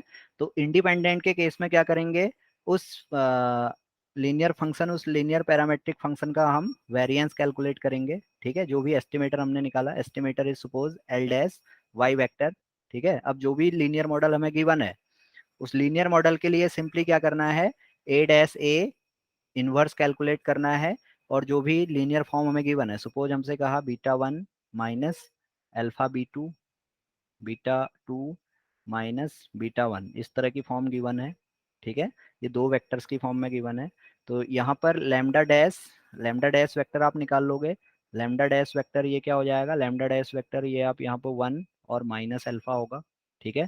तो इसके लिए आप वेरिएंस कैलकुलेट कर सकते हैं A dash A inverse, A dash A inverse ये यही फॉर्म होगी, Y vector equal to A beta vector plus E vector, कोई ओरिजिनल लीनियर मॉडल आपको गिवन होगा, और उस केस में कहा जाएगा भाई beta one minus alpha beta two क्या है, एक पैरामेट्रिक फंक्शन है, और या इसे कह दिया जाएगा ये एस्टिमेटर है, ठीक है। तो अल्फा के लिए, अल्फा के किस वैल्यू के लिए फंक्शन एस्टिमेबल है, तो उस केस में आप सिंपली इसकी एक्सपेक्टेशन कैलकुलेट करोगे और देखोगे अल्फा के किस वैल्यू के लिए कंडीशन होल्ड करती है, ठीक है। यानी किस कंडीशन के लिए एस्टिमेटर अनबायस्ड होगा। और सेकंड कंडीशन में अगर इंडिपेंडेंस की कंडीशन पूछी है, तो सिंपली ये डिस्पर्जन मैट्रिक्स आप निकालोगे। इस डिस्पर्जन मैट्रिक्स में क्या होगा, वेरिएंस कोवेरिएंस टर्म्स होंगी, कोवेरिएंस टर्म्स अल्फा के टर्म्स में होंगी, तो कोवेरिएंस टर्म को सीधे जीरो पुट करोगे, अल्फा के लिए सॉल्व करोगे तो अल्फा की वैल्यू मिल जाएगी, ठीक है। तो ये कंडीशन आपको ध्यान में रखनी है, expected value of L dash Y vector equal to lambda dash beta vector, and variance of lambda dash beta cap is equal to lambda dash sigma square A dash A whole inverse lambda vector. Clear? Sir Repeat once, sir, please. हाँ, Repeat once again, sir. About, क्या करना है, repeat करना है। हाँ sir. Okay, देखो कोई भी, अभी तक तो हम ये देख रहे थे ना कि हमारे पास क्या था, पैरामीटर्स थे, इंडिविजुअल पैरामीटर थे, जैसे beta one beta two up to beta P हमने लिया था। तो हम यहाँ पर लीस्ट स्क्वायर मेथड से हम क्या कर सकते हैं, direct beta one beta to और बीटा पी के एस्टिमेटर्स आइडेंटिफाई कर सकते हैं। these estimators can be estimated with the help of method of least square estimation. Clear. अब प्रॉब्लम क्या हुई, प्रॉब्लम हुई भाई, हमने क्या कर लिया, इन पैरामीटर्स का कोई लीनियर फॉर्म बना ली। Suppose that linear form is lambda dash beta vector. जैसे मैंने कह दिया भाई, अब मेरे पास सपोज ये है beta one beta two minus beta three, ये एक लीनियर फॉर्म है। तो बताओ इसका क्या एस्टिमेटर होगा, इस लीनियर फॉर्म का क्या एस्टिमेटर होगा। ठीक है, तो ये लैम्डा डैश बीटा वेक्टर है। अब ये लीस्ट स्क्वायर मेथड से तो ये सॉल्व नहीं हो पाता है, तो इसे कैसे सॉल्व करते हैं, देखो इसे हम सॉल्व करेंगे गॉस मार्कोव थ्योरम से। कैसे सॉल्व करेंगे, A dash Y vector equal to A dash A beta vector, ये फॉर्म होगी। तो हम क्या करेंगे, दोनों साइड एक कोफिशिएंट सी से मल्टीप्लाई कर लेंगे। ठीक है, तो सी के लिए इसे सॉल्व करेंगे, तो सी के लिए ये क्या होगा, इसी कंडीशन में आएगा। ठीक है, ये इस तरह की फॉर्म में आ जाएगा। आप जब इसे फर्दर सॉल्व करोगे तो ये C one plus C two plus C three into beta one plus C one minus C two into beta two minus C one plus C three into beta three, suppose इस form में आया, suppose. ठीक है, ये मैं detail में नहीं जा रहा हूँ, मैं एक सिंपल शॉर्ट में आपको बता रहा हूँ कैसे गॉस मार्कोव की हेल्प से लैम्डा डैश बीटा के एस्टिमेटर्स आइडेंटिफाई होंगे, लीनियर पैरामेट्रिक फंक्शन के एस्टिमेटर आइडेंटिफाई होंगे। ठीक है, तो ये हमारे पास इक्वेशन थी, इस इक्वेशन को मैंने सी वेक्टर से मल्टीप्लाई कर दिया, तो ये C one C two C three की फॉर्म में आ गया। ठीक है, तो ये फॉर्म आ गई, और इसके ये क्या होगा, ये राइट हैंड साइड में भी सी की फॉर्म में होगा, सी वेक्टर की फॉर्म में होगा, और लेफ्ट हैंड साइड में भी वाई और सी वेक्टर की फॉर्म में होगा। तो अब हमें क्या करना है, C one C two C three की ऐसी वैल्यू सेलेक्ट करनी है कि ये लीनियर फंक्शन हमें मिल जाए। तो बीटा वन के लिए कंडीशन क्या होनी चाहिए, बीटा वन के लिए होना चाहिए C one plus C two plus C three equal to one. Then beta two के लिए होना चाहिए C one minus C two equal to zero is equal to one. और थर्ड कंडीशन होनी चाहिए C one plus C two equal to minus one. ठीक है, तो हम इन इक्वेशंस को सॉल्व करेंगे, C one C two C three के लिए सॉल्व करेंगे। तो जब आप इसे सॉल्व करोगे तो ये आपको फंक्शन मिलेगा लैम्डा डैश वाई वेक्टर, क्योंकि लेफ्ट हैंड साइड में भी क्या होगा, इसी सी की फॉर्म में वैल्यूज होंगी। ठीक है, तो हमने क्या किया, C one C two C three यहाँ से इन इक्वेशन से सॉल्व कर लिया, तो हमें lambda dash vector into Y vector मिल गया। तो ये क्या है, एस्टिमेटर है, this is the estimator of lambda dash beta vector.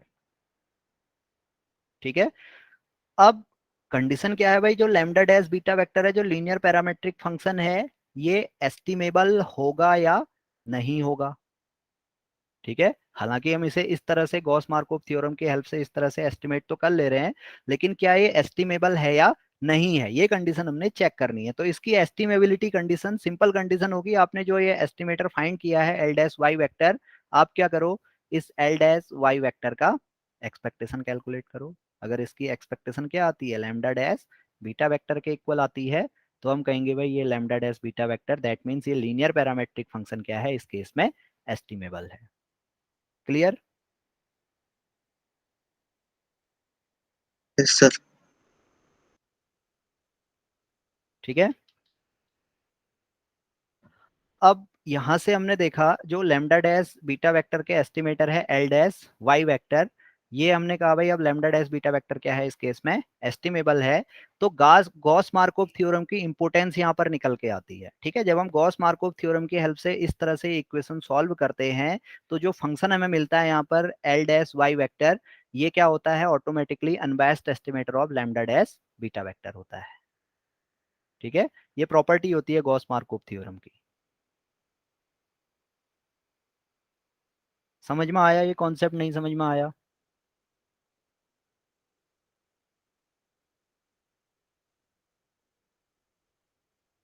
क्यों,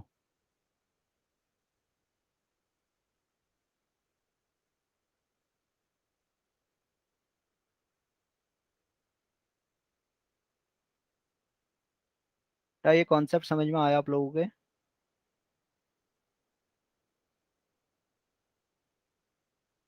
Yes, sir.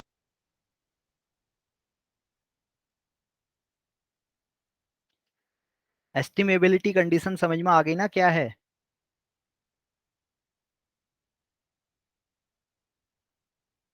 हम्म। Yes. अब हमें पता चला भाई जो पैरामेट्रिक फंक्शन है इसका जो भी एस्टिमेटर हमने निकाला है एल डैश वाई वेक्टर। ठीक है, अभी हम देखेंगे कैसे कैलकुलेट करते हैं इसे with the help of Gauss Markov theorem. तो ये एल डैश वाई वेक्टर हमने निकाला, this is our estimator of lambda dash beta vector. ठीक है, तो lambda dash beta vector estimable है। एस्टिमेबल है तो इसका जो एस्टिमेटर है एल डैश वाई वेक्टर, इसे मैं कह रहा हूँ lambda dash beta cap vector है। ठीक है, तो इसका जो वेरिएंस होगा, ये variance basically this is dispersion of this L dash Y vector, ये डिस्पर्जन होगा lambda dash sigma square A dash A inverse lambda vector. ठीक, तो यहां से दो रिजल्ट हमारे निकले। अब क्या रिजल्ट निकला देखो, if lambda dash beta vector is estimable, then expected value of lambda dash beta cap vector is equal to expected value of L dash vector y vector। ये लीनियर कॉम्बिनेशन होगा y1 y2 y3 का या yp का yn का, sorry, this is the linear combination of y1 y2 up to yn, और इसकी value होगी lambda dash beta vector. Clear? और सेकेंड रिजल्ट निकल के आया, वेरिएंस ऑफ दिस एस्टिमेटर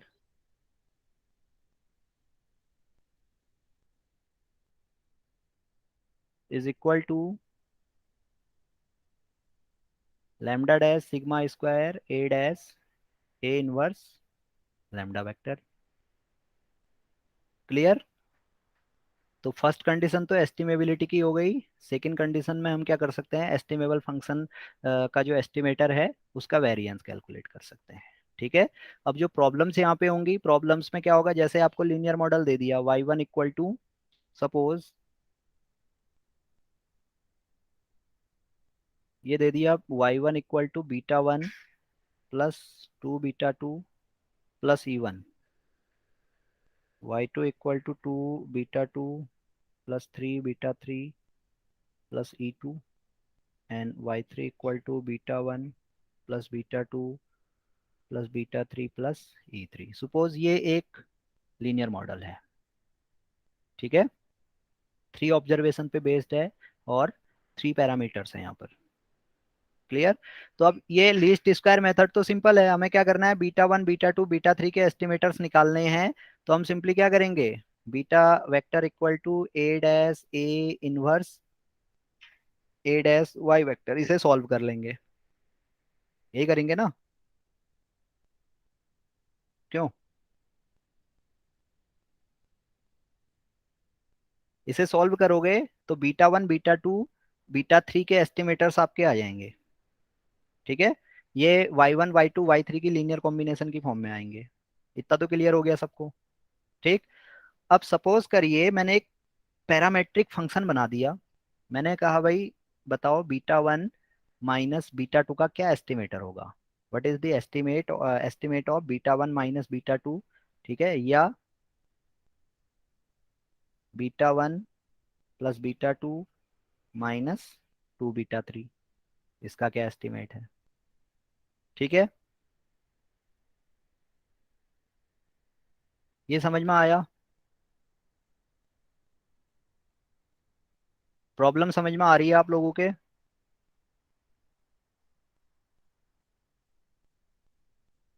ये लीनियर मॉडल गिवन है। फर्स्ट प्रॉब्लम तो ये है कि इंडिविजुअल एस्टिमेट हमें चाहिए beta one beta two beta three के, तो उसे तो हम इस इक्वेशन से डायरेक्ट कैलकुलेट कर सकते हैं। बीटा वेक्टर ये कैप हम निकाल सकते हैं यहाँ से। लेकिन अब हमें beta one minus beta two cap चाहिए या beta one plus beta two minus two beta three cap चाहिए। ठीक है, तो इसे कैलकुलेट करने के लिए हम गॉस मार्कोव थ्योरम का यूज करते हैं। कैसे करेंगे वो अभी आगे देखते हैं। ठीक, अब जो क्वेश्चन की मैं बात कर रहा था कि किस तरह के क्वेश्चंस पूछे जा सकते हैं। ठीक है, तो पहला क्वेश्चन पूछा जा सकता है कि beta one plus alpha beta to ये एस्टिमेबल है या नहीं है, और एस्टिमेबल है तो अल्फा के किस वैल्यू के लिए एस्टिमेबल है। तो उस केस में आप क्या करोगे, जो गॉस मार्कोव थ्योरम है उसकी हेल्प से beta one plus alpha B two की फॉर्म में, बीटा टू की फॉर्म में क्या करोगे, ये L dash vector Y vector identify करोगे। ठीक है, इसकी एक्सपेक्टेशन निकालोगे, डिफरेंस निकाल लोगे, L dash Y vector minus lambda dash beta vector equal to zero. Alpha के लिए सॉल्व करोगे तो अल्फा की वैल्यू आ जाएगी इस केस में -1। तो आप कहोगे भाई अल्फा इक्वल टू -1 के लिए एस्टिमेटर क्या है, एस्टिमेबल है। क्लियर हुआ? क्यों बेटा, ये समझ में आया आपके?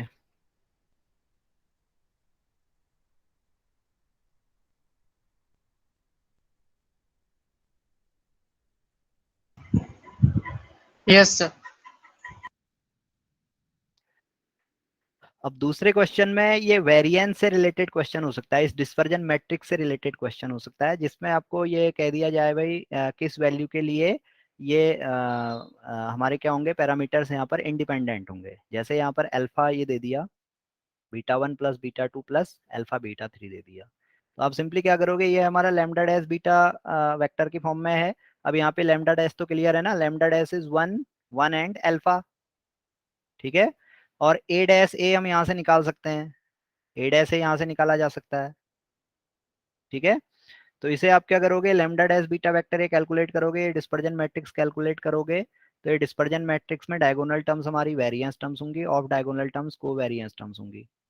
और ये कोवेरिएंस टर्म आप देखोगे अल्फा की फॉर्म में आ रहे होंगी। अल्फा स्क्वायर की टर्म क्वाड्रेटिक, अल्फा की क्वाड्रेटिक फॉर्म होगी या अल्फा की लीनियर फॉर्म होगी। तो सिंपली वहां से क्या करोगे, इसको जीरो पुट करोगे तो यहाँ से अल्फा की वैल्यू आ जाएगी। ठीक है, तो इस तरह से प्रॉब्लम पूछी जा सकती है।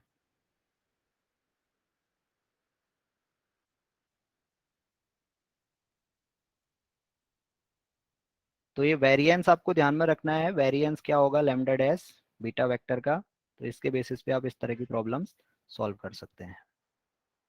ठीक है, अब सपोज हमें क्या करना है, ये एस्टिमेटर्स निकालना है यहाँ पर, इसी तो यही लीनियर मॉडल है।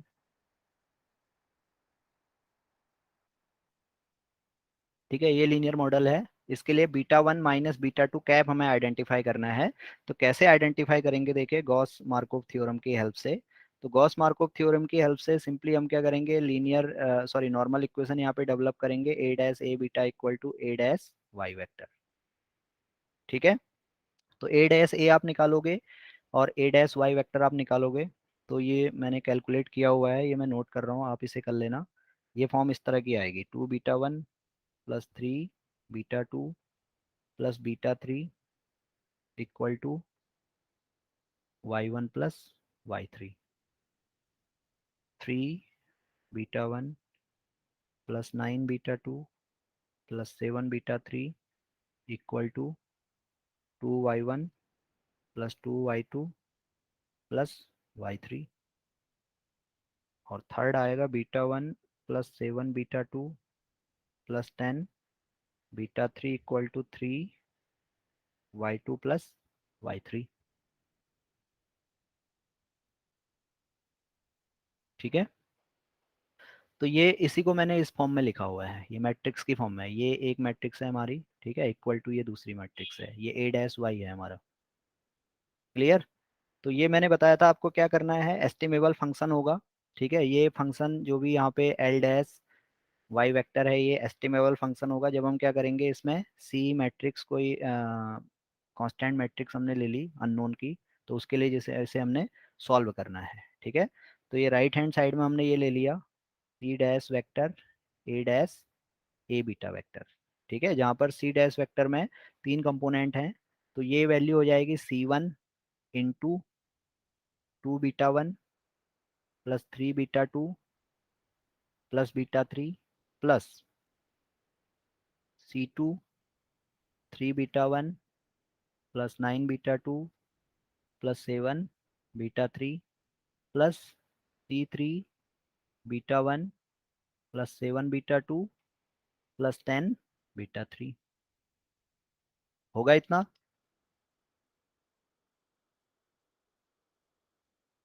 ये इतना हो जाएगा। ये A dash A beta vector ये है हमारा, और ए डैश वाई वेक्टर ये है। ठीक है, तो मैंने क्या किया, लेफ्ट हैंड साइड में सी डैश वेक्टर से मल्टीप्लाई कर दिया। सी डैश वेक्टर में 3 कंपोनेंट है, C1 C2 एंड C3। तो ये इक्वेशन इस तरह की आ गई। इसे जब आप रीअरेंज करोगे, तो रीअरेंज करने में क्या करेंगे, सी वेक्टर की फॉर्म में इसे रीअरेंज करेंगे। तो ये होगा 2C1 plus 3C2 plus C3 beta 1। ठीक है, plus 3C1 plus 9C2 plus 7C3 beta 2 and plus C1 plus 7C2 plus 10C3 into beta 3। तो ये लेफ्ट हैंड साइड आ गया हमारा। ठीक है, left hand side that means A dash A beta vector. ठीक, इसी तरह से राइट हैंड साइड हम निकाल सकते हैं। अब राइट हैंड साइड में ये है हमारे पास, देखो value y1 plus y3, 2y1 plus 2y2 plus y3, 3y2 plus y3। इसे हम सी डैश से इसे भी मल्टीप्लाई करेंगे। ठीक है, तो सी डैश से मल्टीप्लाई करने पे ये वैल्यू कितना आएगा, देखिए ये आ जाएगा C1 y1 plus y3 plus C2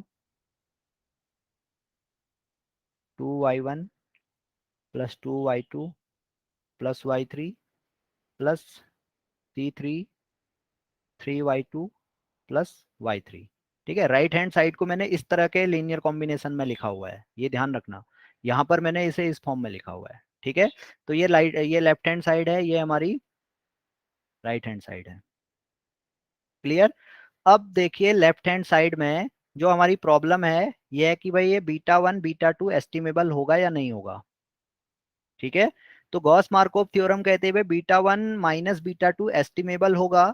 ये कब एस्टिमेबल होगा, जब 2C1 plus 3C2 plus C3 equal to 1 होगा, 3C1 plus 9C2 plus 7C3 equal to कितना होगा,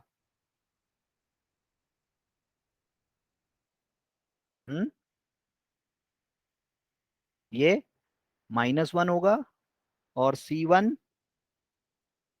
plus 7C2 plus 10C3 equal to कितना होगा, 0 होगा। ये आया समझ में अभी या नहीं आया।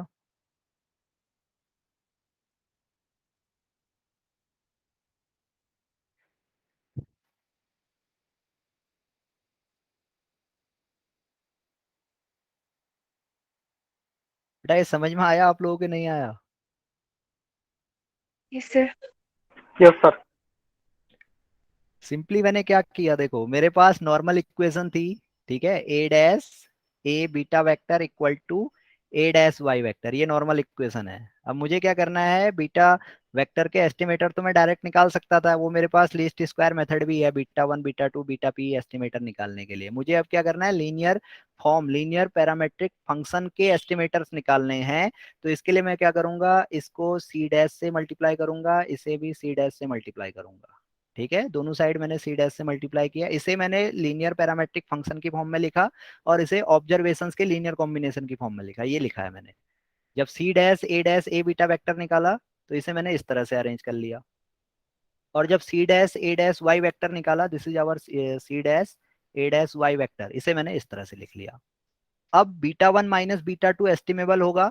कब एस्टिमेबल होगा भाई, जब ये क्वांटिटी क्या होगी, 1 होगी, ये क्वांटिटी -1 होगी, और ये क्वांटिटी 0 होगी। ठीक है, तभी तो यहाँ पे बीटा 1 माइनस बीटा 2 मिलेगा मुझे। अब मैं सिंपली क्या करूंगा, इस इक्वेशन को सॉल्व कर लूंगा। 3 अननोन्स हैं, 3 इक्वेशंस हैं, सॉल्व कर लें। ठीक है, और इस तरह से सॉल्व करें। ठीक है, अब ये जरूरी नहीं है, इसके सॉल्यूशन क्या हो सकते हैं, इनफाइनाइट भी हो सकते हैं और यूनिक सॉल्यूशन भी हो सकते हैं, ये भी ध्यान में रखना है यहाँ पर। ठीक है, तो इस तरह से सॉल्व करना है कि C1 की वैल्यू यहाँ पे आए, C2 की वैल्यू आए, C3 की वैल्यू, और ऐसी वैल्यू आए कि expected value of L dash Y vector जो भी यहाँ पे निकले, वो किसके इक्वल हो, लैम्डा डैश बीटा वेक्टर के इक्वल हो।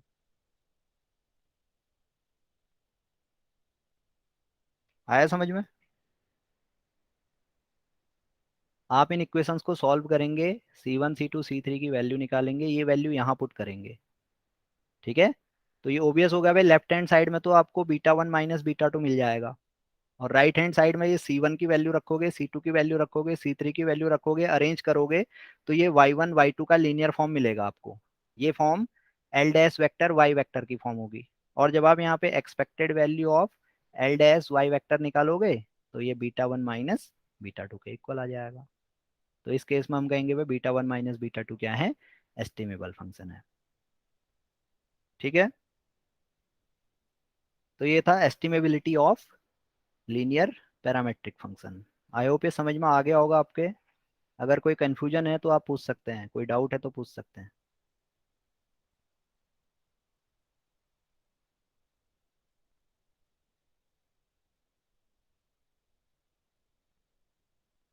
नहीं है कोई डाउट? चलो आगे बढ़ते हैं।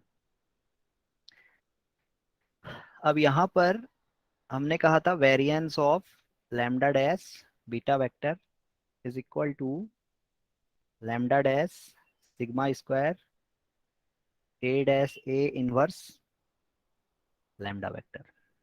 ठीक है, तो ये कैलकुलेट करना तो इजी है। कब इजी है? When A dash A is non singular. क्यों? ये कैलकुलेट करना तो हमारे लिए इजी है। इस केस में क्या होगा, यूनिक सॉल्यूशंस मिलेंगे, या इस तरह से हम इसे समझ सकते हैं भाई, जो नॉर्मल इक्वेशन है ए डैश, या जो बीटा का एस्टिमेटर है beta cap equal to A dash A inverse into A dash Y vector, ये यूनिक सॉल्यूशन प्रोवाइड करेगा या कंसिस्टेंट सॉल्यूशन प्रोवाइड करेगा। This will provide consistent solutions for beta vector cap if and only if a dash a inverse a dash a is non singular। होगा ऐसा? क्यों?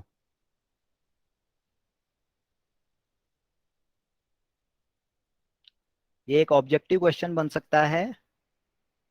The consistent solution of normal equation, इस तरह से भी पूछा जा सकता है। The consistent solution of normal equation will be obtained when the correct option is when a dash a is non singular. ठीक है, तभी आप a dash a इनवर्स यहाँ पर कैलकुलेट कर सकते हो। ठीक है, कंसिस्टेंट सॉल्यूशन तभी मिलेगा इस नॉर्मल इक्वेशन से, यानी बीटा कैप के एस्टिमेटर्स यूनिक होंगे। कब यूनिक होंगे? जब ए डैश ए नॉन सिंगुलर होगा। अब प्रॉब्लम आ गई, ए डैश ए इज सिंगुलर, तो इस केस में बीटा कैप कैसे कैलकुलेट होगा?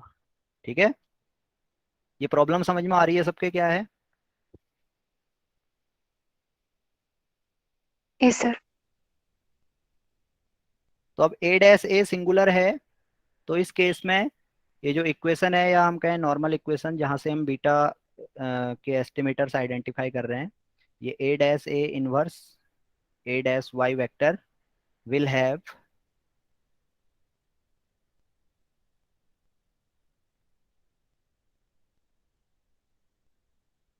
infinite number of solutions।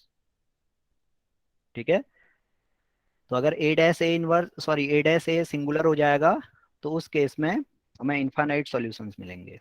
तो अभी इनफाइनाइट सॉल्यूशंस कैसे मिलेंगे, इसके लिए हम क्या करेंगे, A dash A inverse calculate करेंगे, और ये ए डैश ए इनवर्स यहाँ पर कहलाएगा जी इनवर्स या जनरलाइज्ड इनवर्स। ठीक है, इन दिस केस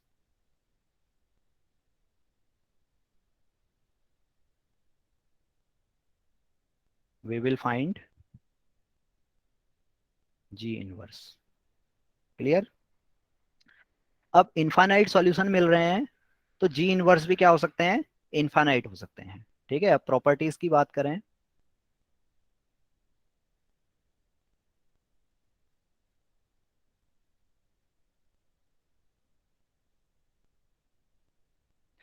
अब जैसे यहाँ पर था ए डैश ए नॉन सिंगुलर है, या कोई भी मैट्रिक्स ए हमारी नॉन सिंगुलर है, ठीक है, तो उसमें ए इनवर्स क्या होता है, यूनिक होता है। ठीक है, ये रिजल्ट है मैट्रिक्स का। If determinant of A is not equal to zero, that means A matrix is non singular, then the A inverse will be unique.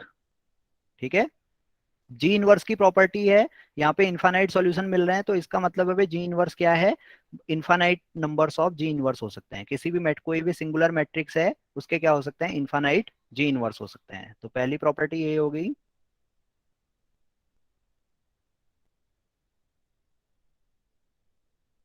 Ji inverse of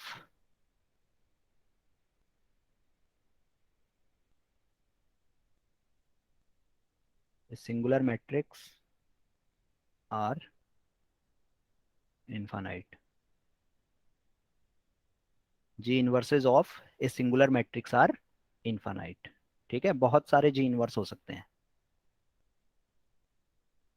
second property हुई, कब आप जी इनवर्स कहोगे। ठीक है, जी inverse is, या इसे हम लिख लें a matrix G is said to be G inverse if A into G into A equal to A। अगर ये रिजल्ट होल्ड करता है तो इस केस में जी मैट्रिक्स क्या होगा, जी इनवर्स होगा, जहां पे ए मैट्रिक्स कोई सिंगुलर मैट्रिक्स है। ठीक है, where determinant A is equal to zero. समझ में आया क्या है जी इनवर्स मैट्रिक्स।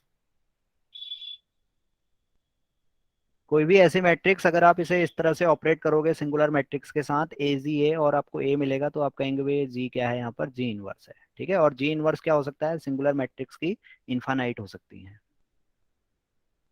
बहुत सारी जी इनवर्स मैट्रिक्स हो सकती हैं। तो इस केस में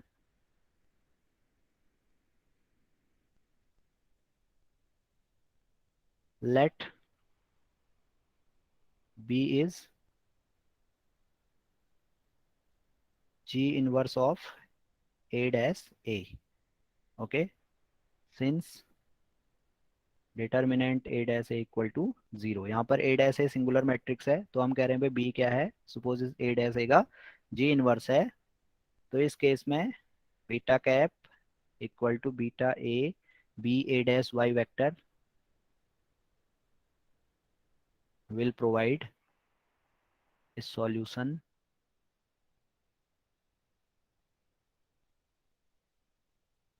to the normal equation। Okay, तो इस केस में ये बीटा कैप हो जाएगा, beta cap is equal to B into A dash Y, and dispersion of beta cap factor will be equal to sigma square b a dash a b dash। ठीक है,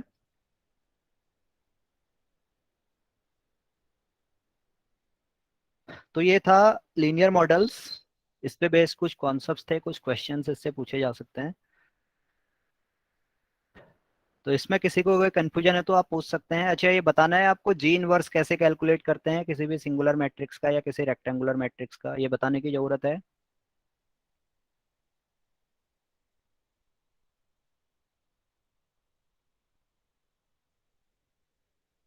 किसी singular matrix का जी inverse कैसे calculate करेंगे, हालांकि ये पूछा तो नहीं जाता है। ठीक है, फिर भी आप चाहो तो नोट कर लो। इसके स्टेप्स होते हैं, finding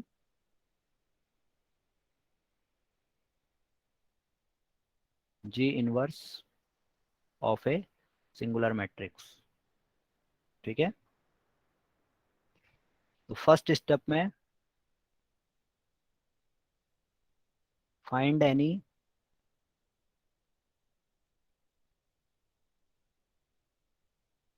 non singular minor matrix of order R. And let it be suppose B. ठीक है, कोई सिंगुलर मैट्रिक्स है, सपोज ए कोई मैट्रिक्स है, ठीक है, इसका डिटर्मिनेंट आपने निकाला है 0 आ गया, देन आप क्या करोगे, इस मैट्रिक्स की रैंक निकालोगे। ठीक है, अब सपोज इस मैट्रिक्स का जो ऑर्डर था वो पी क्रॉस पी का था, और सपोज इस मैट्रिक्स की रैंक क्या है, आर है। ठीक है, ऑर्डर इसका पी क्रॉस पी था, डिटर्मिनेंट आपने कैलकुलेट किया 0 आ गया, तो ये ओबियस हो गया भाई, ये ए मैट्रिक्स क्या है, सिंगुलर मैट्रिक्स है, तो इसका आपने रैंक निकाला, रैंक इसकी आर आ गई। रैंक मैंने बताया था, rank of a matrix is the number of linearly independent rows in a matrix और number of linearly independent columns in a matrix। ठीक है, या number of rows minus number of dependent rows. ठीक है, तो ये हमने देखा रैंक क्या है इसकी, आर है, यानी उस मैट्रिक्स में आर लीनियरली इंडिपेंडेंट रोज हैं। क्लियर? तो हम क्या करेंगे, उसमें से एक माइनर ले लेंगे, non singular minor of order R निकाल लेंगे। ठीक है, ऐसे हमने सपोज कह दिया ये बी है। ठीक है, इस बी का इनवर्स निकालेंगे, invert B and find B inverse dash. हमने बी का इनवर्स कैलकुलेट किया, देन उसका ट्रांसपोज ले लिया। ठीक है, in third step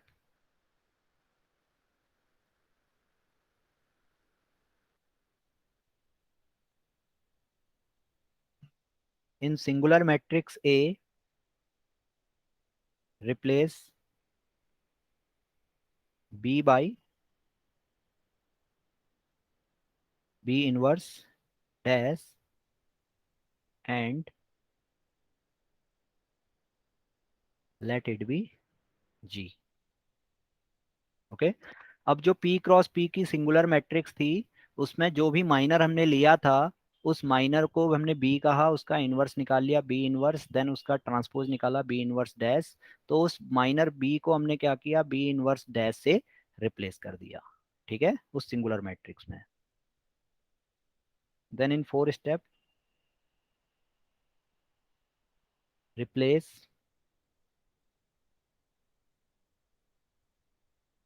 other elements of Z by 0, and in 5 transpose of this G will be our G inverse। Okay, तो ये पूरा प्रोसीजर है जी इनवर्स फाइंड करने का। तो इस प्रोसीजर में आप देखिए, जो फर्स्ट स्टेप है यहाँ पे हम क्या कह रहे हैं, find any non singular minor of order R. कोई भी नॉन सिंगुलर, हम नॉन सिंगुलर माइनर ले रहे हैं, तो यहाँ पर क्या हो सकता है, इन्फानाइट माइनर्स हो सकते हैं, तो ये क्या होगा, यहाँ पर इन्फानाइट सॉल्यूशन हमें मिल सकते हैं। ठीक है, तो इसे एक एग्जाम्पल से अगर समझना चाहो, तो ये एग्जाम्पल मैंने एक नोट किया हुआ है। तो ये कोई मैट्रिक्स है,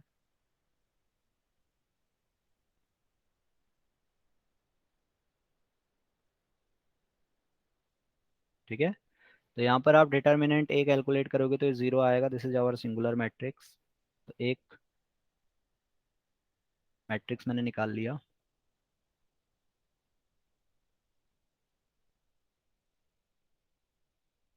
यहाँ पे देखोगे रैंक क्या है इसकी, रैंक 2 होगी, क्योंकि नंबर ऑफ लिनियरली इंडिपेंडेंट रोज क्या है, यहाँ पर 2 हैं। ठीक है, आप देख रहे हैं ये R1 और R3 दोनों क्या है, सेम है। ठीक है, ये दोनों एक दूसरे पे, ये इस तरह का ट्रांसफॉर्मेशन है, R1 is equal to R3। तो R1 R3 क्या है, डिपेंडेंट है, तो नंबर ऑफ इंडिपेंडेंट रोज क्या है, R1 एंड R2, तो इसकी रैंक 2 है। तो हम बी मैट्रिक्स निकालेंगे, ये दो ऑर्डर के, 2 ऑर्डर की एक मैट्रिक्स होगी। ठीक है, तो कोई भी माइनर आप ले लो, आप यहाँ पे बहुत सारे माइनर ले सकते हैं, ये एक माइनर है, इसे ले सकते हो, ये एक माइनर है, इसे ले सकते हैं, इसे लिया जा सकता है, इसे लिया जा सकता है। ठीक है, या इसमें से कोई और हम इस तरह से ले सकते हैं, 2 0 3 3, इस तरह से लिया जा सकता है। ठीक है, तो ये मैंने सपोज ले लिया 2 0 एंड 0 3, ये माइनर मैंने ले लिया। ठीक है, 2 0 0 3। क्लियर? तो इसके बेसिस पे मैं क्या करूँगा, बी इनवर्स कैलकुलेट करूँगा। तो बी इनवर्स कितना होगा, 1/6 ऑफ डायगोनल एलिमेंट्स चेंज हो जाएंगे, ऑफ डायगोनल एलिमेंट्स का साइन चेंज होगा। ठीक है, तो ये इतना आएगा। ठीक, तो बी इनवर्स हो जाएगा 1/2, 0 0 एंड 1/3। ठीक है, देन नेक्स्ट स्टेप में बी इनवर्स ट्रांसपोज हम निकालेंगे, तो ये होगा 1/2, 0 0 एंड 1/3। क्लियर? ये एक सिंपल एग्जाम्पल मैंने लिया हुआ है, आप इसमें और भी एग्जाम्पल ले सकते हैं। ठीक है, देन मैं क्या करूँगा, जी फाइंड करूँगा। जी में क्या किया, जो ओरिजिनल मैट्रिक्स थी उसमें जो मैंने लिया है, इसको, इस मैट्रिक्स को इससे रिप्लेस कर दूंगा। ठीक है, और बाकी एलिमेंट्स को ज़ीरो कर दूंगा, तो ये 0 0 0 0 0। अब जो माइनर मैंने लिया था उसकी जगह पे बी इनवर्स डैश पुट करूंगा। ठीक है, तो ये आ जाएगा, और इसका ट्रांसपोज में निकाल लूंगा जी डैश, तो यही मेरा क्या होगा, जी इनवर्स होगा। हालांकि ये ट्रांसपोज इस केस में यही आएगा। This is our G inverse for matrix A. तो जब आप इसे ऑपरेट करोगे, ए जी डैश ए कैलकुलेट करोगे, तो ये कितना आएगा, ए आएगा। This is the property of ji inverse. तो ये आप प्रैक्टिस कर लेना रेक्टेंगुलर मैट्रिक्स या इस तरह की सिंगुलर मैट्रिक्स पे जी इनवर्स के लिए। ठीक है, तो आपको बहुत सारे जी इनवर्स मिलेंगे इस केस में। तो ये तो था लीनियर मॉडल, और इसमें इंपॉर्टेंट जो टॉपिक्स थे वो हमने कवर कर लिए कि क्या क्वेश्चन पूछे जा सकते हैं। तो नेक्स्ट हम एनालिसिस ऑफ वेरिएंस और डिजाइन ऑफ एक्सपेरिमेंट डिस्कस करेंगे नेक्स्ट क्लास में। ठीक है, तो अभी तो कल शायद नितिन सर की क्लास हो, तो वो आपको इन्फॉर्म कर दिया जाएगा, उसके अकॉर्डिंग आप देखना। अभी अगर कोई कन्फ्यूजन है, कोई डाउट है, तो आप पूछ सकते हैं।